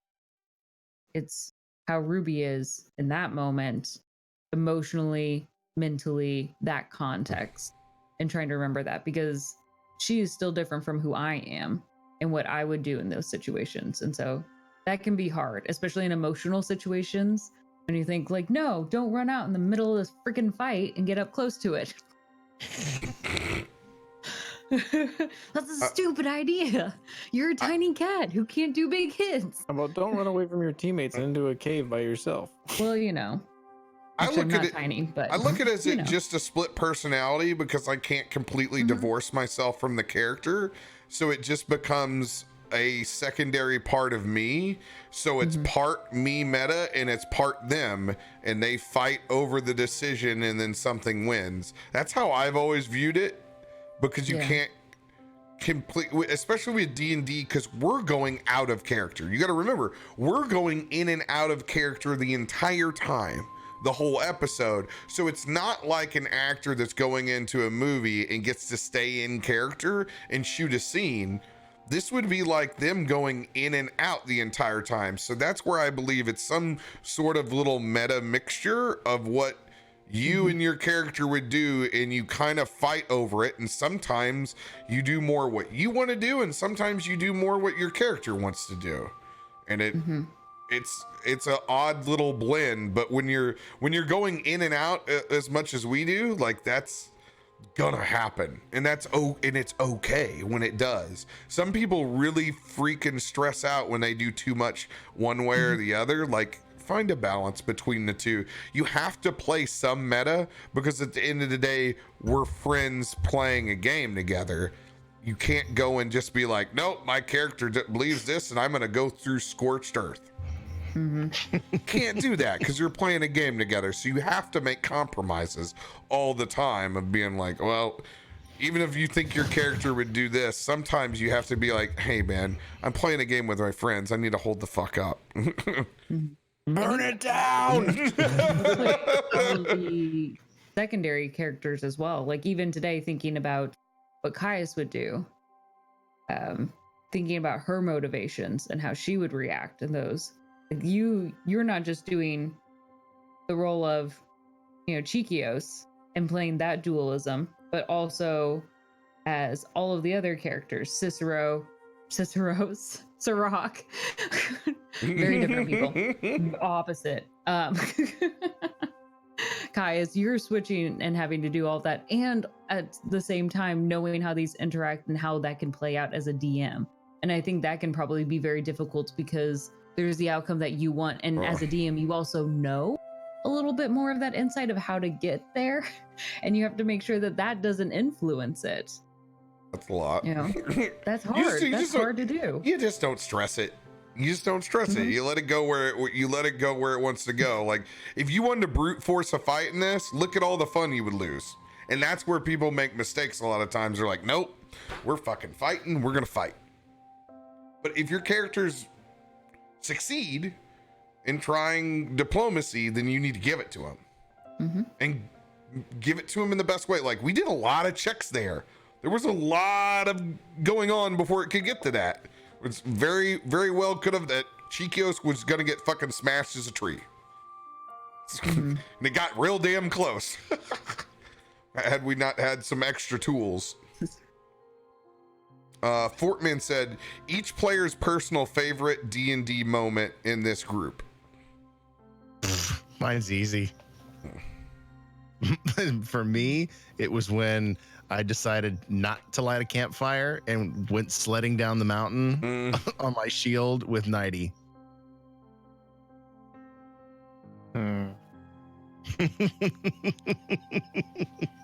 With this group, it's easy for me because it's Valis' funeral. It's the first defining moment when shit got really good. Because when you took the, it's because everybody here is pretty much a D&D first timer. It's when the stakes are real, and it gave, like, you guys had a real villain to hate. Like Goblin King needed to go down. He needed. It was an eye for an eye, and that one was clear, and everything became very galvanized from that point. I still like the other week when we had the big pyre and everything. I think that might be one of my favorite moments still. Although I gotta say, totally. I think if we were just talking about coolest moment, like I still think my favorite moment is when Valis Misty stepped out the window and caught the flying snake and then fell. Oh yeah. Pretty classic. Like that's like my favorite moment.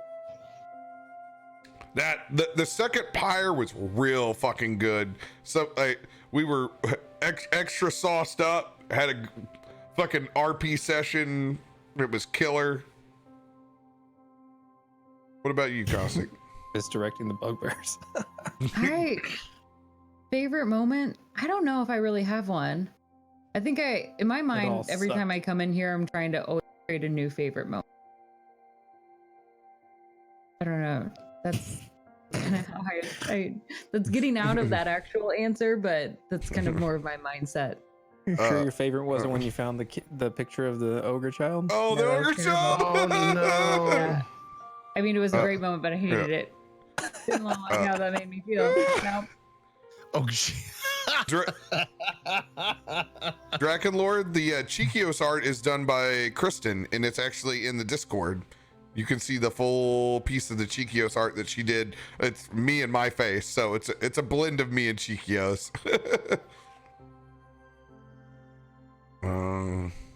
How was it being a dragon? I mean, cool, just like you'd expect. Yeah, badass. Fun to have that power. Super cool. Best attack. That's what Ruby just did tonight. That's the greatest attack of all time. Steel Wind Blade is the coolest thing you're probably ever going to see from a melee attack. She can attack 5 different creatures with that, and now she has a sword that can almost do the same thing. You can have like 8 attacks or some shit. It's going to be nuts. I'm gonna have a lot of things going on. I hope I can keep track of it. I mean, other than that, I mean, our greatest meme will always be Ice Knife. I was really hoping I got to attack tonight because I have those flaming swords, which I also had Shadow Blade cast on them, and I could do like Green Flame Blade, and I could do Sneak Attack. I was like, I was really excited about rolling those dice. Didn't get to happen though because there was like 4 fucking effects on my swords. Shit just went down. Down. Most people's favorite moment was any Randy dialogue. Yeah, Randy was great. Randy was the worst. What the fuck are you guys talking about? Randy was a great piece of shit. I identify with Randy. Sorry, what? A Jack Russell Terrier Beagle mix. Okay, like so Randy's like Vegeta.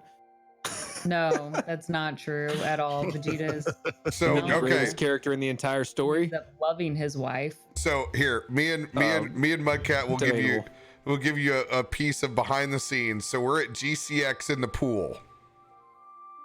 Guardian Con. Of Guardian Con. And we're all have been drinking the entire day, and we begin to have a conversation about Randy. I think I remember this conversation. Do you? I think so. Was it, was it before or after me and Hister smoked all those cigarettes? And Mud goes, hey, by the way, fuck you.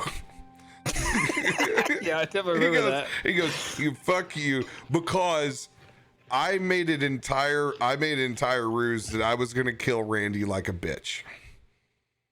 And I had built Randy up to be this mega villain. And like at the end of the day, at the end of the Randy episode, Randy died like a little bitch with a dagger in the back. And I took that kill away from everyone, and I took it. Yeah, I think I was mad that Nighthawk didn't get that kill. Nighthawk, you were like, somebody else got the kill. You were mad that he got killed by the Goblin King rather than the party members. No, and I took that kill away and killed Randy in the back. And that was the whole point. I was like, I was always gonna kill Randy. Randy I was taking for myself. It was a hilarious conversation. One of those classics from the pool. So now you got I do remember that conversation. Either way, I'm glad that misogynistic prick is dead. I still remember Randy will never die. He's not a good person. He lives on and out of us. Not a good person. My response. There's the laugh. There are some villains that I respect. Randy is not one of them. I remember looking to Mud and acting like the penguin, going, wah, wah, wah. I played you like a heart from hell. Oh my god. fucking Batman 1992. Some Danny DeVito action. We're gonna go out on Kiss from a Rose now. If I legally could, I would. But we have hit our mark. Thank you guys so much. Thanks for joining us. Thanks for all the crazy stream loots and support. Remember, you got other partners over here to subscribe to. If you love Mr. Hister and Mr. Emery, they would appreciate the shit out of their sub. So consider supporting the shit out of these guys. They stream the whole rest of the week too. Love y'all. We will see you guys next week. Goodbye. Goodbye.